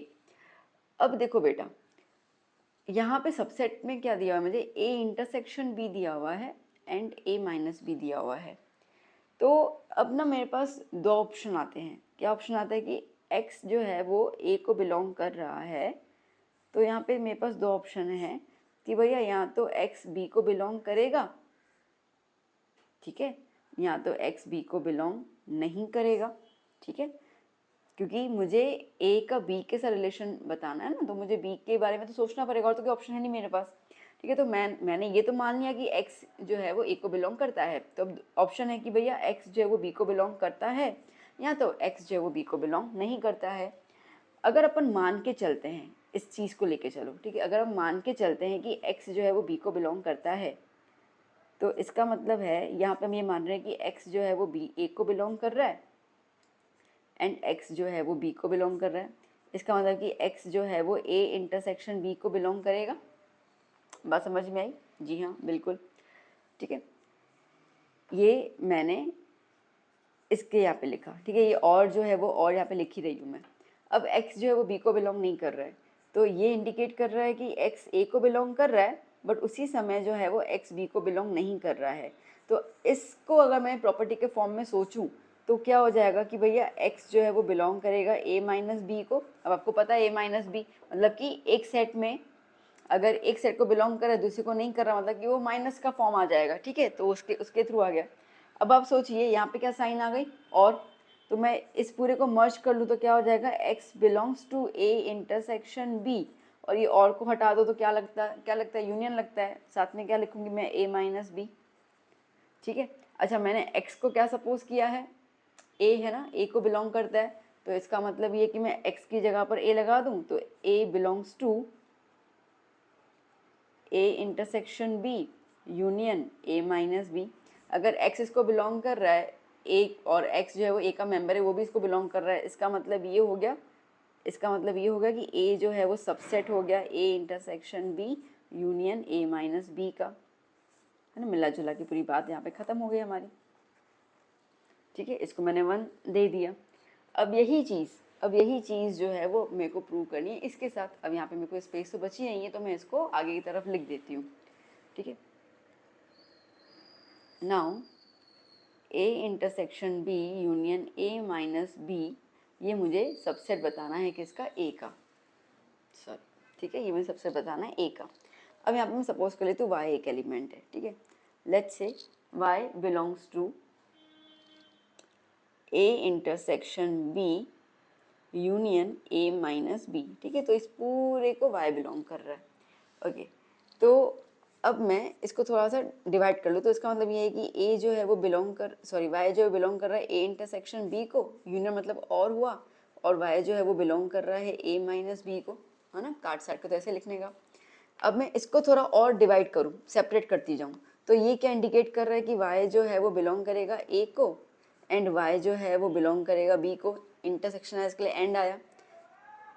और y जो है वो बिलोंग कर रहा है a को इस हिसाब से, एंड उसी समय y जो है वो बिलोंग नहीं करेगा b को, क्योंकि माइनस की साइन आई, इसके लिए उसको बिलोंग नहीं करेगा, ठीक है। इन दोनों में एक चीज़ कॉमन है। क्या कॉमन है? कि भैया y जो है वो a को तो बिलोंग कर ही रहा है, ठीक है। एक चीज़ कॉमन आ गई, ठीक है। So therefore we can conclude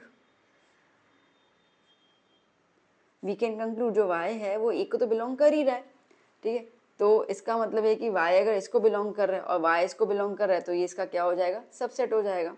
so therefore we can say that a intersection b union a minus b is the subset of a, ठीक है। इसको मैं मान लेती हूँ 2। सो यहाँ पे पॉइंट था 1, ठीक है। ये इसका सबसेट प्रूव कर लिया, ये इसका कर लिया। सो from 1 and 2, so from 1 and 2 a is equals to a intersection b union a minus b, proved, ठीक है। ये तो भी हम लोगों ने फर्स्ट पोर्शन प्रूव किया, ठीक है। अब सेकंड पोर्शन करना होगा ना, तो चलो मैं सेकंड पोर्शन लिख देती हूँ यहाँ पर। अभी सेकंड क्या है? a union b minus a is equals to a union b, ठीक है। अगेन इक्वल टू आया, तो यहाँ पे अपने को वही दो केसेस लेने पड़ेंगे कि ये इसका सबसेट है और ये इसका सबसेट है। चलिए बेटा, सो इक्वल टू है। अब सेम चीज़ यहाँ पे लेके चलो, हम लोग यही दो केस ले रहे हैं पहले में कि a union b minus a जो है वो सबसेट होगा किसका? a यूनियन b का, ठीक है। और a यूनियन b जो है वो सबसेट होगा किसका? a union b minus a का, ठीक है। दोनों एक दूसरे का सबसेट ही बताना है, तभी जाके इक्वल बता पाएंगे हम लोग, ठीक है। चलो पहले इसको ले लेते हैं हम लोग यहाँ पर। Let's say x belongs to a union b minus a, ठीक है। ये पूरा का पूरा ले लिया हम लोगों ने। दिस इंडिकेट्स कि x जो है वो बिलोंग कर रहा है a को, यूनियन है उसकी जगह पर क्या लिख दूँ? और लिख दूँ, और x जो है वो बिलोंग कर रहा है b माइनस a को, ठीक है।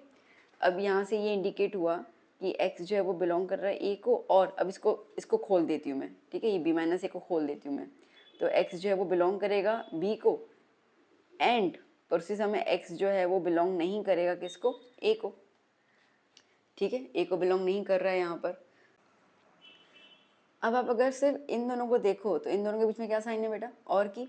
तो हम यहाँ पे बोल सकते हैं कि x जो है वो बिलोंग कर रहा है a यूनियन b को, ठीक है।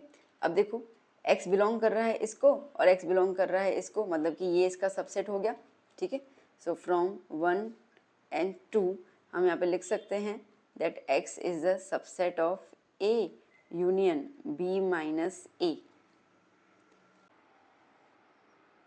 सो सिंपल, जैसे कि x जो है वो इसको बिलोंग कर रहा है और x जो है वो इसको बिलोंग कर रहा है, इसका मतलब कि ये जो है वो इसका सबसेट हो गया, ठीक है। तो सिंपल हम बात करते हैं from 1 and 2, from 1 and 2 a union b minus a is a subset of a union b, ठीक है। हो गया ये। सिमिलरली ये वाला प्रूव करेंगे। Again I don't have the space here, तो मैं इसको पीछे की तरफ लिख देती हूँ, ओके। सो क्या लिखेंगे? नाउ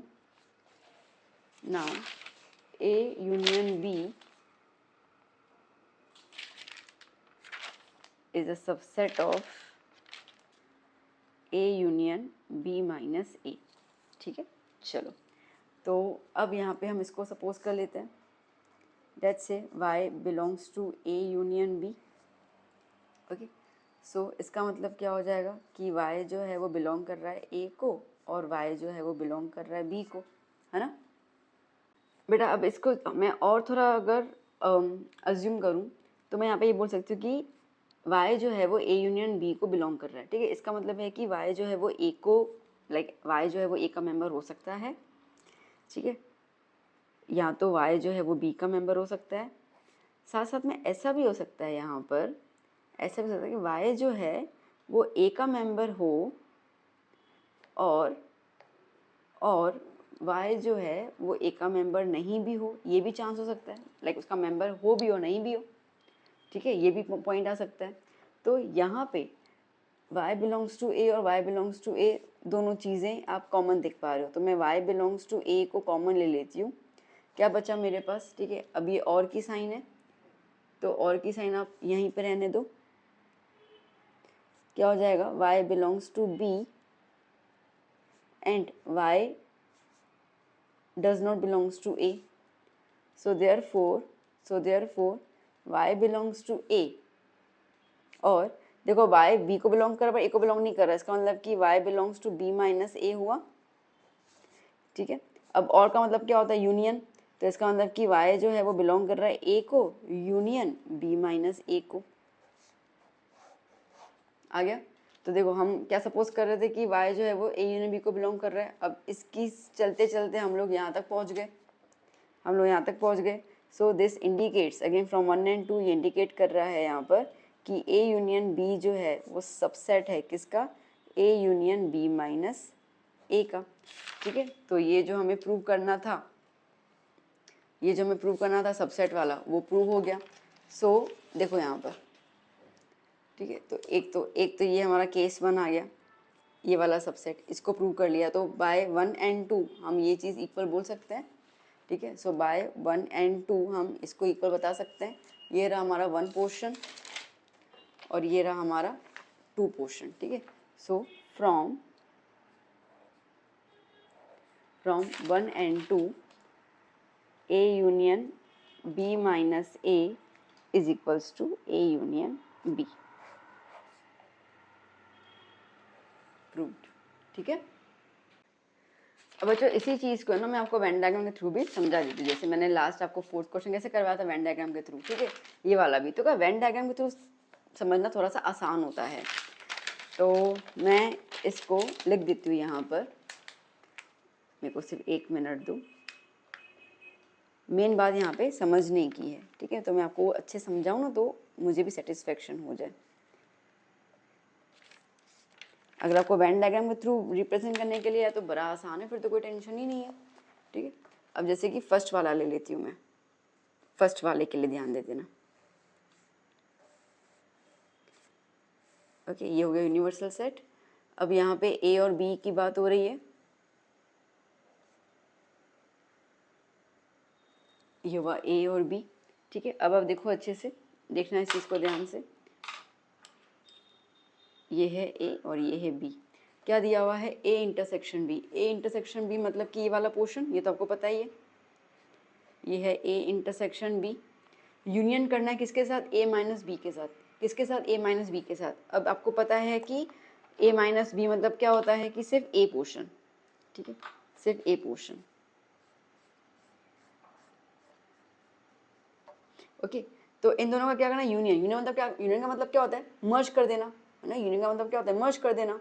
तो अगर मैंने इसको मर्ज कर दिया तो देखो जब पूरा का पूरा मर्ज कर दूंगी तो मुझे पूरा का पूरा ये क्या मिल गया, ए ही मिल गया ना, मुझे पूरा का पूरा क्या मिल गया, ए मिल गया। तो इन्होंने क्या बोला, इक्वल टू ए, तो हाँ साबित कर लिया हमने कि ये इक्वल टू ए है। देखो वेन डायग्राम को तो समझना कितना ईजी हो जाता है, वो बहुत ईजी होता है, बट क्या होता है ना कि स्कूल वाले कहते हैं कि नहीं भैया हम लोगों को जो है वो प्रूव करके बताओ, तो इसके लिए वो प्रूव वाली थोड़ी सी अपन ने मतलब कर ली। वेन डायग्राम को तो ज़्यादा आसान होता है, कॉन्सेप्ट क्लियरेंस के लिए आपको वेन डायग्राम की ज़रूरत पड़ेगी और आप उसको यूज़ करो तो ज़्यादा बेटर है। अब बात करते हैं सेकंड वाले की।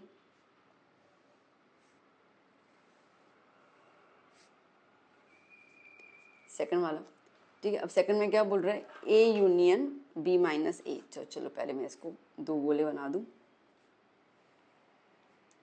ये हो गया ए, ये हो गया बी, ठीक है। देखो क्या बोल रहा है यहाँ पर,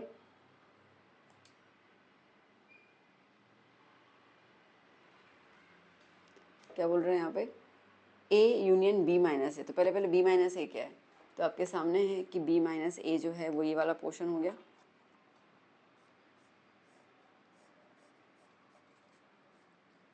ये हो गया बी माइनस ए, ठीक है। और यूनियन किसके साथ करना है, ए के साथ करना है। और ए क्या है भैया, ये रहा पूरा का पूरा ए, ये रहा पूरा का पूरा ए। तो अभी आप मेरे को बताओ, जो भी आपने शेडेड पोर्शन किया, ये पूरा का पूरा शेडेड पोर्शन आ गया, इस पूरे के पूरे शेडेड पोर्शन को हम क्या बोलते हैं, अपन इसको बोलते हैं ना ए यूनियन बी, यही तो बोलते हैं हम लोग, ए union B shaded portion. Venn diagram में हमने सिखाया था, देखो वो चीज़ आ गई। यस, तो through the Venn diagram it's very much easy, even to understand it it's very very easy. Okay, but you have to practice this one also, क्योंकि आपको ये प्रूव करके दिखाना होगा। ठीक है, तो इसके लिए आपको वीडियो को एक दो बार फिर से रिवाइंड करके देख लेना, तो जब एक दो बार आप साथ साथ में करते जाओगे ना, तो आपको प्रैक्टिस हो जाएगा और इजीली इसको कर सकते हो। चलिए चलते हैं नेक्स्ट क्वेश्चन की तरफ ना बच्चों। क्वेश्चन नंबर 7 देखिए क्या कह रहा है question number 7, using the properties of sets. अब सेट्स की जो प्रॉपर्टीज है ना, कौन सी थी, एसोसिएटिव लॉ थी, डिस्ट्रीब्यूटिव लॉ था, है ना, कम्यूटेटिव प्रॉपर्टी थी। तो ऐसी कुछ प्रॉपर्टीज़ का यूज़ करके हमें इसको शो करना है। तो चलिए फर्स्ट नंबर हम स्टार्ट कर लेते हैं। यहाँ पर क्या है, A union A intersection B is equals to A. चलो अब आपको इतना तो क्लियर हो चुका है अभी तक के वीडियो को देखकर कि भैया जहाँ पर भी इक्वल टू आएगा ना, ठीक है, वहाँ पे हम लोगों को इन दोनों सेट्स को एक दूसरे के सबसेट प्रूव करना है। इतना तो क्लियर हो चुका आपको।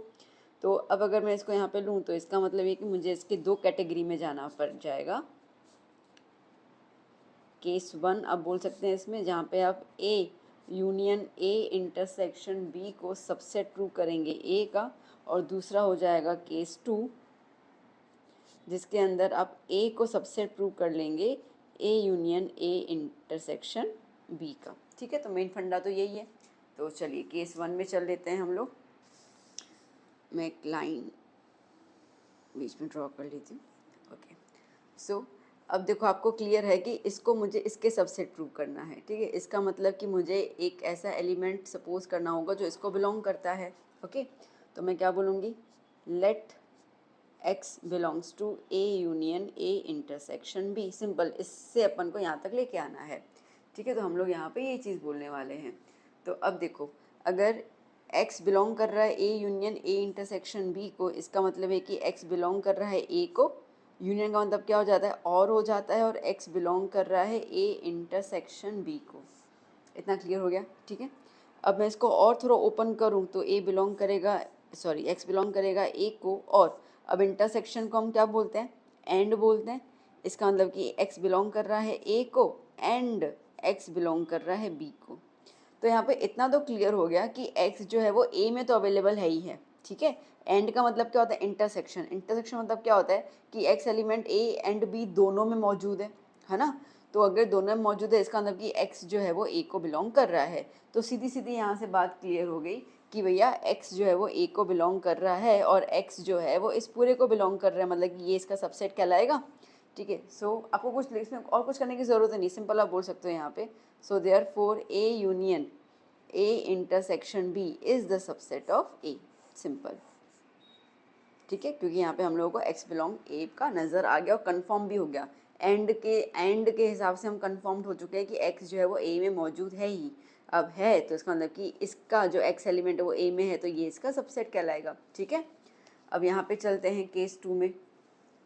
सो केस 2 में हम सपोज कर लेते हैं यहाँ पे y को, और सबसेट के पहले यहाँ पे a है तो a को बिलोंग करेगा। तो let's say that y belongs to a। अच्छा, अब सुनना, थोड़ा सा इसमें तिक्रम लगाना पड़ेगा। अगर y a को बिलोंग कर रहा है तो y a यूनियन b को ही बिलोंग करेगा ही करेगा। इतना तो क्लियर है ही। ठीक है, a यूनियन b मतलब अगर a में है तो a यूनियन b में भी y तो होगा ही होगा। ओके, अगर ऐसा है तो मैं ये चीज़ बोल सकती हूँ यहाँ पर, that therefore y belongs to a intersection a union b। क्या मैं ये बोल सकती हूँ कि y जो है वो a intersection a union b को बिलोंग करेगा। बहुत कॉमन सी बात है बेटा, इसमें इतना स्ट्रेस मत लेना। देखो, एक सीधी सीधी बात आप समझो, अगर y जो है वो a को, थोड़ा वेन डायग्राम तू समझ लो। ठीक है, मैं क्या कह रही हूँ, y जो है वो a को बिलोंग कर रहा है। ठीक है, और ये रहा a, तो y इसके अंदर है। ओके, y जो है वो a यूनियन b को बिलोंग कर रहा है, ये रहा b, मतलब कि इस पूरे के अंदर y आ गया। ठीक है, अब अगर मैं ये कह रही हूँ कि y जो है वो बिलोंग कर रहा है a intersection a union b, A union B में से अगर आप ए को निकालोगे तो आपको ये वाला पोर्शन मिलेगा, ठीक है। तो इसमें y आ गया, क्या नहीं आया, आया ना इसके अंदर y। तो इसका मतलब क्या हो गया कि y जो है वो इसको बिलोंग करेगा, तो आपको y तो मिल ही रहा है ना। थोड़ा सा इसको लॉजिकली समझने की कोशिश करना। ओके, अब आप अगर देखो, मैं इसको थोड़ा सा इलॉबरेट कर लेती हूँ। ओके, y बिलोंग्स टू, अच्छा अब ये मैं अगर करूँ तो आपको याद होगा, इसको हम कहते हैं डिस्ट्रीब्यूटिव लॉ। डिस्ट्रीब्यूटिव लॉ मैंने सिखाया था ना आपको, ठीक है। तो ए जो है वो ए के साथ जाएगा इंटरसेक्शन में, तो y belongs to A intersection A. बीच में साइन क्या आ गया, यूनियन की, यूनियन, ठीक है। y किसको, ए किसको बिलोंग कर रहा है, b को इंटरसेक्शन के साथ, तो A intersection b। Distributive law use किया हम लोगों ने, ठीक है। आप लिख सकते हो distributive law. Okay, so as per that distributive law, so therefore y belongs to, अच्छा अब a इंटरसेक्शन a का आंसर क्या मिलेगा, a ही मिलेगा। तो इसकी जगह पर, ठीक है, इसकी जगह पर मैं यहाँ पे a लिख दूँ, a यूनियन, और ये क्या हो गया, a इंटरसेक्शन b। देखो आ गया हमारे पास a union a intersection b आ गया, है ना। तो y इसको बिलोंग कर रहा है, y a को बिलोंग होता है, a इसका सबसेट हो जाएगा, ठीक है। So therefore we could say that we could say that a is the subset of A union A intersection B, ठीक है। ये होगा नंबर पॉइंट 2। अब पॉइंट 1 और पॉइंट 2 के हिसाब से बोल सकते हैं हम लोग, so from 1 and 2 A union A intersection B is equals to A, proved, ठीक है, डन। इस तरीके से करना है। ओके, चलिए अब इसका शुरू करते हैं सेकंड पोर्शन। मैं लिख दूँ यहाँ पर A intersection A union B is equals to A। ना बच्चों देखो, A intersection A union B को A के इक्वल बताना है। अगेन अब आपको क्लियर तो हो चुका है कि भैया अगर हम लोगों को इक्वल बताना है मतलब कि हमें ये एक दूसरे के सबसेट बताना होगा, है ना। अब तक तो आप क्लियर हो चुके हो इस चीज़ को लेकर। सो देखा जाए तो हम वही चीज़ बार बार कर रहे हैं, ठीक है, कोई नई चीज़ नहीं कर रहे, बस अभी इसको एक सॉल्व करने का थोड़ा तरीका अपन अलग से बता रहे हैं और कुछ नहीं। सो इसको केस 1 और केस 2 ले लिया मैंने, ठीक है। अब अगर आपके दिमाग में ऐसा है कि हम वेन डायग्राम के थ्रू क्यों नहीं कर रहे हैं, उससे तो बहुत आसान है, तो एक्चुअली बहुत आसान है, ठीक है। वेन डायग्राम के थ्रू अगर मैं इसको बताऊँ आपको, तो मैं सीधे सीधे आपको बोल सकती हूँ कि भैया आपने ये दो बना दो। यहाँ पे क्या है, A intersection A union B, अभी अभी हमने किया ना, ये ए है और ये पूरा का पूरा ए यूनियन बी है कंप्लीट। ओके, तो अगर आप, ये रहा ए हमारा, और इसको आप इंटरसेक्शन कर रहे हो ए यूनियन बी से, तो आपको क्या मिलेगा, ए ही मिलेगा कॉमन, ठीक है। तो यूं ही हो गया। आप एग्जाम्पल लेके भी कर सकते हो इसको 1 2 3, बट द पॉइंट इज, अगर क्वेश्चन देखो ना तो क्वेश्चन में लिखा हुआ है using the properties of sets. तो प्रॉपर्टीज जैसे हमने डिस्ट्रीब्यूटिव लॉ अपन ने यूज़ किया हुई, तो प्रॉपर्टीज़ के थ्रू करना होगा। इसके लिए आपको सिखाने वाले लोग बहुत सारे इस तरीके सिखा के आपको छोड़ सकते हैं और आपको बहुत ईजी भी लगेगा, बट आपको जब सॉल्व करना होगा प्रॉपर्टीज़ के थ्रू, आपको इसी मेथड से जाना होगा, ठीक है। तो इसके लिए ये चीज़ का कोई भी अल्टरनेटिव नहीं है। तो दैट्स वाई आप इसको अच्छे समझो हम क्या कर रहे हैं, और हालांकि बहुत ईजी है क्योंकि हर एक अभी तक जितने क्वेश्चन करके हैं सब में सेम कॉन्सेप्ट ही जा रहा है, ठीक है ना बेटा। तो चलो, तो केस 1 में हम क्या बोलेंगे, that A intersection A union B is the subset of A, और इसमें उल्टा हो जाएगा, A is the subset of A intersection A union B, ठीक है ना। बहुत सिंपल सी बात है, ठीक है। चलिए अब यहाँ पे हम डिस्कस कर लेते हैं इस चीज़ को लेकर। सो क्या हो रहा है बेटा यहाँ पर, अब हम लोग इसको लेंगे और इसके थ्रू इसको प्रूव करेंगे। तो इसके लिए हम सपोज कर लेते हैं x, let x belongs to a intersection a union b। अब इसका मतलब क्या हुआ, इसका मतलब ये हुआ कि x जो है, अच्छा इसको मैं ओपन कर दूँ, ठीक है। तो इसको मैं क्या लिखूँगी, a इंटरसेक्शन a, यूनियन की साइन है a इंटरसेक्शन b, ठीक है। तो क्या हो गया, a इंटरसेक्शन a, और ये क्या हो गया, a intersection b, because distributive law,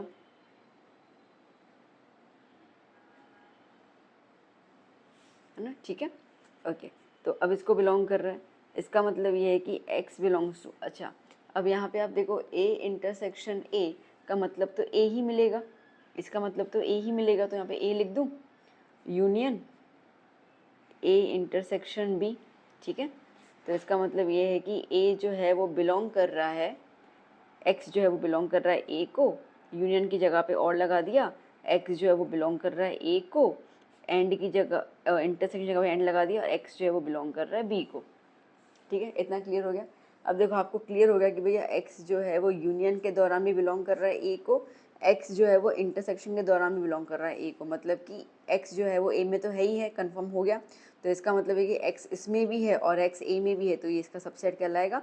जो पहला क्या था सेम वही है, कुछ नया हुआ ही नहीं देखा जाए तो हम यहाँ पे बोल सकते हैं that A intersection A union B is the subset of A.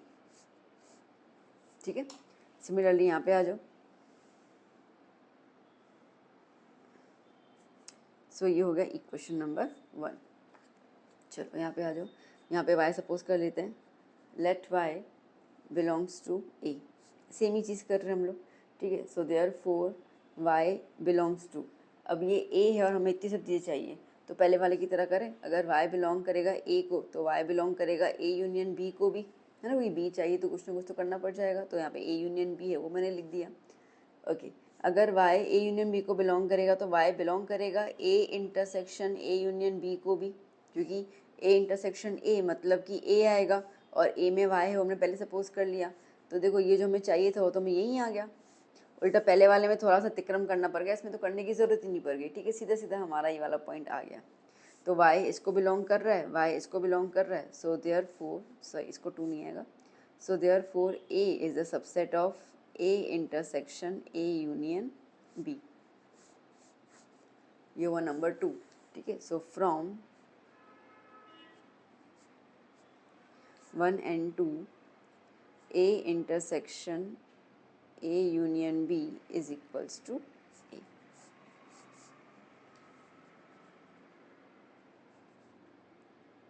Hence proved. ठीक, now बच्चों question number 10, show that a intersection b is equals to a intersection c need not imply b equals to c। अगर a b के intersection का answer और a का c के intersection का answer अगर इक्वल आता है तो हमें शो करो कि ज़रूरी नहीं है कि b और c इक्वल हो। अब देखो इसको तो हम एग्जांपल लेके ही सॉल्व कर सकते हैं, और कोई तरीका इसके अंदर है नहीं। ठीक है, तो हम अज्यूम कर लेते हैं, यहाँ पे कुछ ना कुछ वाले साथ अज्यूम कर लेते हैं। सो लेट्स अज्यूम ए जो है उसके अंदर मैं अज्यूम कर लेती हूँ 0 और 1 मेंबर है। ओके, बी के अंदर अज्यूम कर लेती हूँ 0, 2, 3 मेंबर हैं, और सी के अंदर अज्यूम कर लेती हूँ 0, 4 और 5 मेंबर है। ठीक है, तो पहला मुझे निकालना है ए इंटरसेक्शन बी। तो ए इंटरसेक्शन बी जब करूँगी मैं तो आपके सामने है कि क्या आंसर आ रहा है, 0 इज़ द कॉमन एलिमेंट। ठीक है, सिमिलरली ए इंटरसेक्शन सी कर लो तो 0,1 इंटरसेक्शन 4, 5, तो यहाँ पर भी 0 कॉमन आ रहा है ए इंटरसेक्शन सी। ठीक है, सो अब यहाँ पे लिख सकते हैं, so therefore A intersection B is equals to A intersection C is equals to 0, दोनों में 0 है। बट जैसे आप देखो कि बी के अंदर एक एलिमेंट है 2, वो सी में है नहीं, 3 सी में है नहीं, ना ही 3 सी के उसके अंदर है। अब सारे से एग्जाम्पल तो नहीं लिखेंगे हम लोग, तो सीधा हम लिख देंगे, बट 2 जो है वो बी को बिलोंग कर रहा है एंड 2 जो है वो सी को बिलोंग नहीं कर रहा है। ठीक है, अब ये इसको कर रहा है इसको नहीं कर रहा, मतलब यहाँ से क्लियर हो गया ना कि बी और सी जो है वो इक्वल नहीं है। ठीक है, प्रूव्ड, डन। ठीक है, नेक्स्ट क्वेश्चन, 9th क्वेश्चन बच्चों, this is the important one. अच्छा, ये वाला जो क्वेश्चन हमने किया था मैंने यहाँ पे भूल से 10 लिख दिया था। ओके, 8th क्वेश्चन ये as per the new book 8th question. Okay, और as per the new book ये रहा आपका 9th क्वेश्चन। तो क्या कह रहा है बेटा ये आपसे, let A and B the sets, दो सेट्स हैं, if A intersection X is equals to B intersection X is equals to 5, मतलब नल सेट है, और ए यूनियन एक्स और बी यूनियन एक्स इक्वल है for some value of the X set, तो हमें ये शो करना है। तो चलिए पहले गिवन लिख देते हैं, हमारे पास क्या क्या दिया हुआ है। ए इंटरसेक्शन एक्स और बी इंटरसेक्शन एक्स की वैल्यू है नल सेट, और ए यूनियन एक्स और बी यूनियन एक्स की वैल्यू बराबर है, वैल्यू क्या है वो नहीं दी है, बस बराबर है वो बताया हुआ है। और हमें कहा गया है कि आप प्रूव कर लो कि ए जो है वो बी के इक्वल है। ठीक है, ये हमें प्रूव करना है। देखो अब वैसे तो यहाँ पर हम लोगों को इतना क्लियर है कि ए अगर बी के इक्वल है तो बेसिकली हमें फंडामेंटली ये प्रूव करना है कि ए जो बी का सबसेट है और बी जो है वो ए का सबसेट है। ठीक है, मैं आपको इसके दो मेथड करवाऊंगी। ये दो तरीके से सम्स मैं आपको करवा लूँगी, क्योंकि एक आपको हिंट दिया हुआ है यूजिंग द डिस्ट्रीब्यूटिव लॉ, तो वो डिस्ट्रीब्यूटिव लॉ वाले से भी करवाऊंगी और दूसरे तरीके से भी, फिर आपको जो भी ईजी लगता है, क्योंकि देखो हिंट तो एग्जाम में आती है नहीं, है ना, तो आपको जो ईजी लगे आप उस चीज़ को फॉलो कर लीजिए। अब पहले जो हम लोग ऑलरेडी कर चुके हैं ना, क्या कर चुके हैं, ए सबसेट बी और बी सबसेट है, इसी चीज़ को फॉलो करके मैं आपको पहला चीज़ करवा लेती हूँ। ठीक है, तो यहाँ पर मैं लिख देती हूँ मेथड वन। मेथड वन, ठीक है, ये वो चीज़ है जो अभी तक हम फॉलो करते आ रहे हैं ना, ताकि आपको क्लियर हो जाए, और एक चीज़ आपको मैं नई तरीके से सिखाऊंगी। तो चलो मेथड वन में हम इसको क्या कर लेंगे, प्रूफ सपोज करते हैं बेटा। अब केस वन ले लेते हैं हम लोग यहाँ पर। ठीक है, केस वन ले लेते हैं और हम कह रहे हैं कि ए जो है वो बी का सबसेट है, ये हमें प्रूव करना है। ठीक है, तो हम यहाँ पे कह रहे हैं कि सपोज कर लेते हैं कि एक्स जो है वो बिलोंग कर रहा है ए को। अब ए से बी की तरफ जाना है अपने को, सिंपल सी बात है।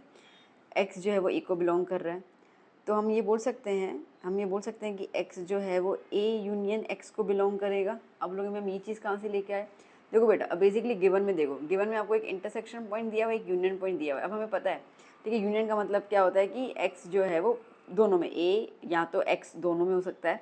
हालांकि हमने सपोज तो किया है कि एक्स एक एलिमेंट है ए में, तो यूनियन बोलना बहुत ज़्यादा ईजी और कंफर्टेबल हो जाता है। ठीक है, तो हम यहाँ पे ये चीज़ बोल देंगे कि भैया एक्स जो है वो बिलोंग कर रहा है ए यूनियन बी को।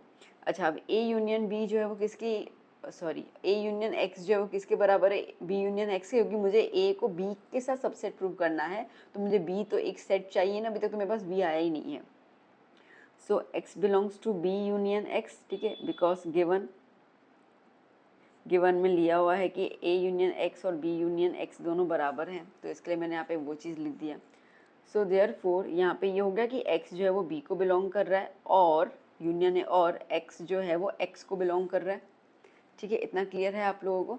अच्छा, अब अगर आप ध्यान दो बेटा, अगर आप ध्यान दो तो देखो x जो है वो b को बिलोंग कर रहा है, तो यहाँ, और x जो है वो a को बिलोंग कर रहा है, तो यहाँ से ये चीज़ तो क्लियर हो गई कि a जो है वो b का सबसेट है। ठीक है, बट इसको थोड़ा सा अभी हमको ठिकाने पे लगाना पड़ जाएगा, क्योंकि इसके बारे में कुछ तो बताना पड़ेगा अपने को। ओके, अब इसके बारे में अगर कुछ बताना होगा तो आप अगर यहाँ पे देखो गिवन में क्या दिया हुआ है, गिवन में दिया हुआ है कि a इंटरसेक्शन x जो है उसका आंसर क्या आ रहा है, नल सेट।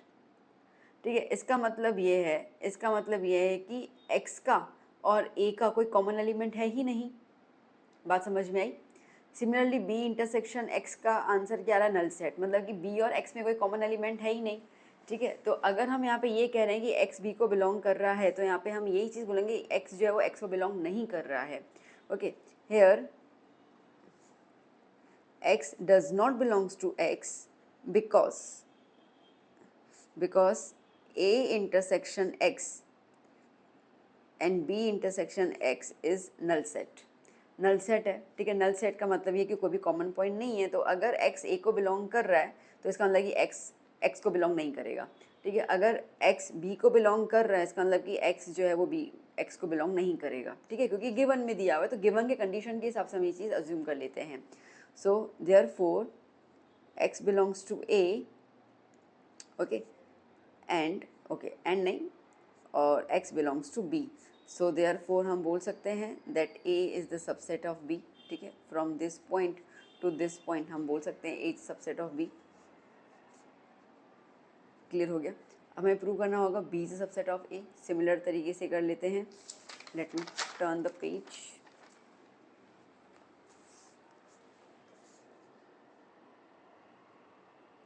केस 2 मुझे प्रूव करना है b is the subset of a। So let y belongs to b। ठीक है, सेम तरीके से कर लेंगे इसके अंदर भी हम लोग। अब यहाँ पे b को बिलोंग कर रहा है, तो y belongs to b union x बोल सकते हैं हम लोग। जी हाँ, बिल्कुल बोल सकते हैं।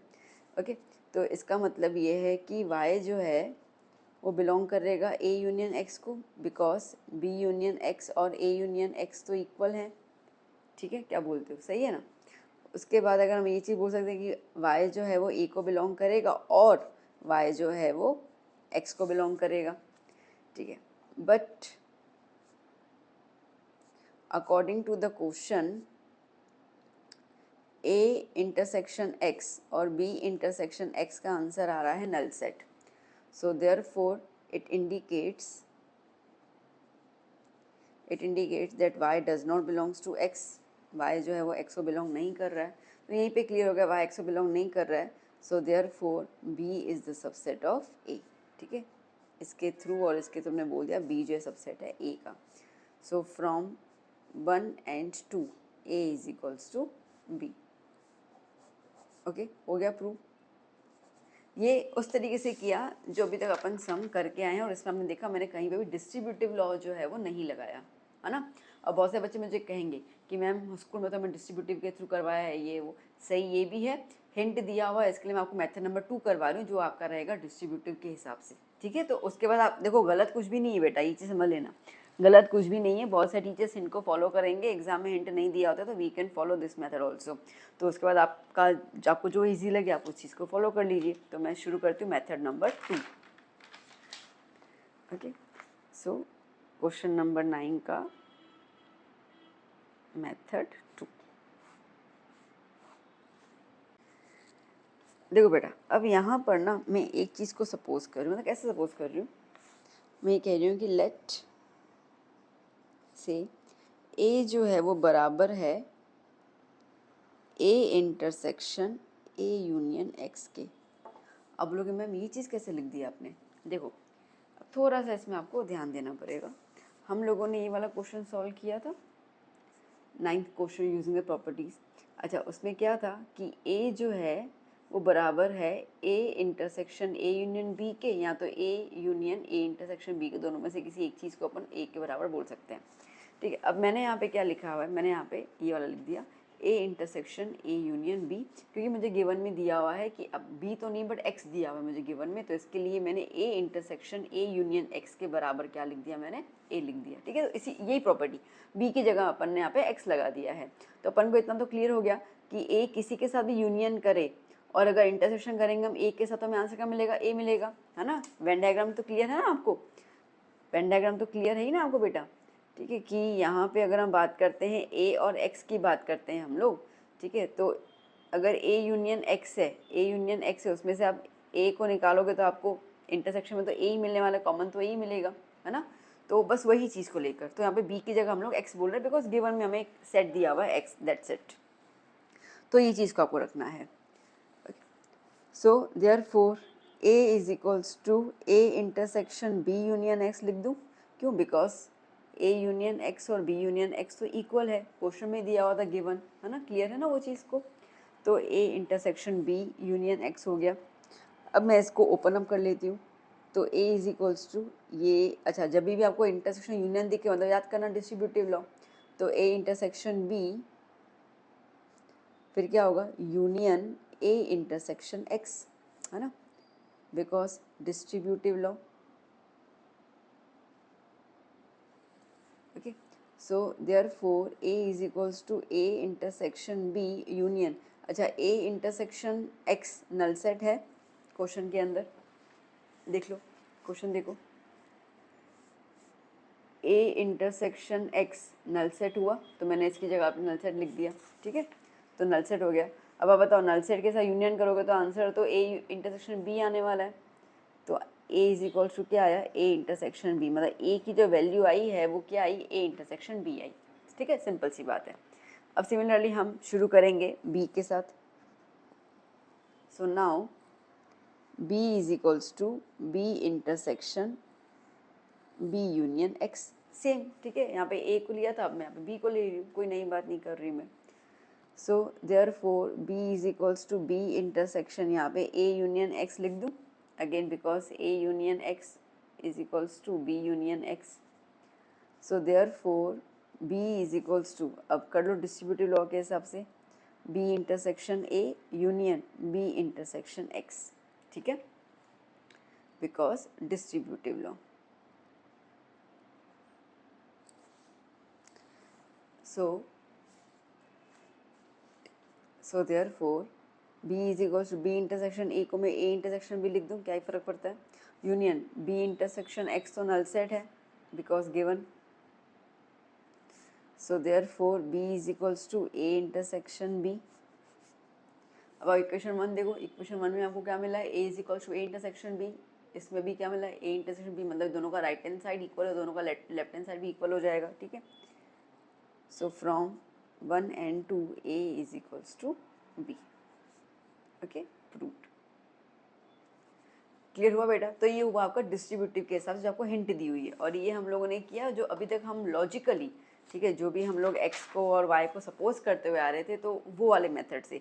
अब इतने सारे सम्स किए थे तो ये वाला मेथड से करना ज़रूरी था ना, क्योंकि आपको समझ में तो आए कि हम भाई, क्योंकि इक्वल है और इक्वल में हमें, मैं आपको रटवा के बैठी हूँ कि भाई आपको यही चीज़ बतानी है, ए सबसेट बी का है और बी सबसेट ए का है, तो आप बोलोगे भाई यहाँ पे मैम आपने क्यों चेंज कर लिया, तो मैंने आपको बता रही हूँ कि ये वाला भी हम मेथड कर रहे हैं जो हम हमारे तरीके से करते आ रहे हैं, और ये वाला मेथड किया जो बुक के हिंट के हिसाब से था, ठीक है।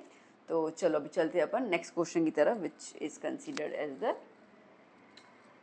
ओके, ये क्वेश्चन नंबर 9, ठीक है, लास्ट क्वेश्चन है हमारे पास, क्वेश्चन नंबर 10।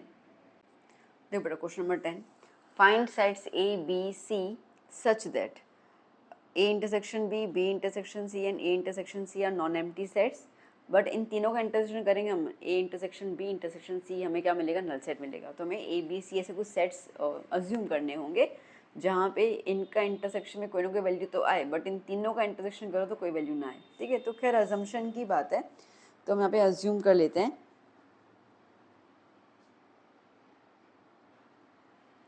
लेट्स अज्यूम ए हम अज्यूम कर लेते हैं 0,1, बी अज्यूम कर लेती हूँ 1,2 और सी अज्यूम कर लेती हूँ 2,0, ठीक है, clear, okay.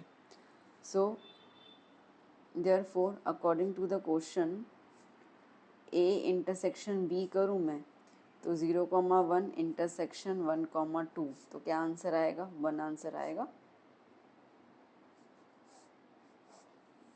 Okay. B intersection सी करूँ मैं तो बी को 1,2 लिया है, इंटरसेक्शन 2,0 लिया है, तो आंसर क्या आएगा, 2 आएगा, ओके। फिर करते हैं ए इंटरसेक्शन सी, तो ए लिया है 0,1, इंटरसेक्शन सी लिया है 2,0, तो ए इंटरसेक्शन सी क्या होगा, 0। तो भी आपको इतना तो क्लियर हो गया कि क्वेश्चन ये था कि सेट्स ए बी सी निकालो इस तरीके से कि इन तीनों का जो इंटरसेक्शन हो वो कैसा हो, are the non empty sets, ठीक है। तो ये कैसे सेट्स होने चाहिए, नॉन एम्प्टी, ठीक है। तो यहाँ से ये चीज़ क्लियर हो गई। So therefore A intersection B, B intersection C, A intersection C are non empty sets, ठीक है। कैसे नॉन एम्प्टी सेट्स हैं, ओके। अच्छा, अब अगर इन तीनों के बीच में कॉमन निकालो तो ए में 0,1 है, बी ए में 0 है, बी में नहीं है, बी में 1,2 है, सी में 0 है, बी में नहीं है, तो मतलब कि कोई भी एक कॉमन नंबर तो है ही नहीं, ठीक है। तो यहाँ पे हम सीधा सीधा लिख सकते हैं,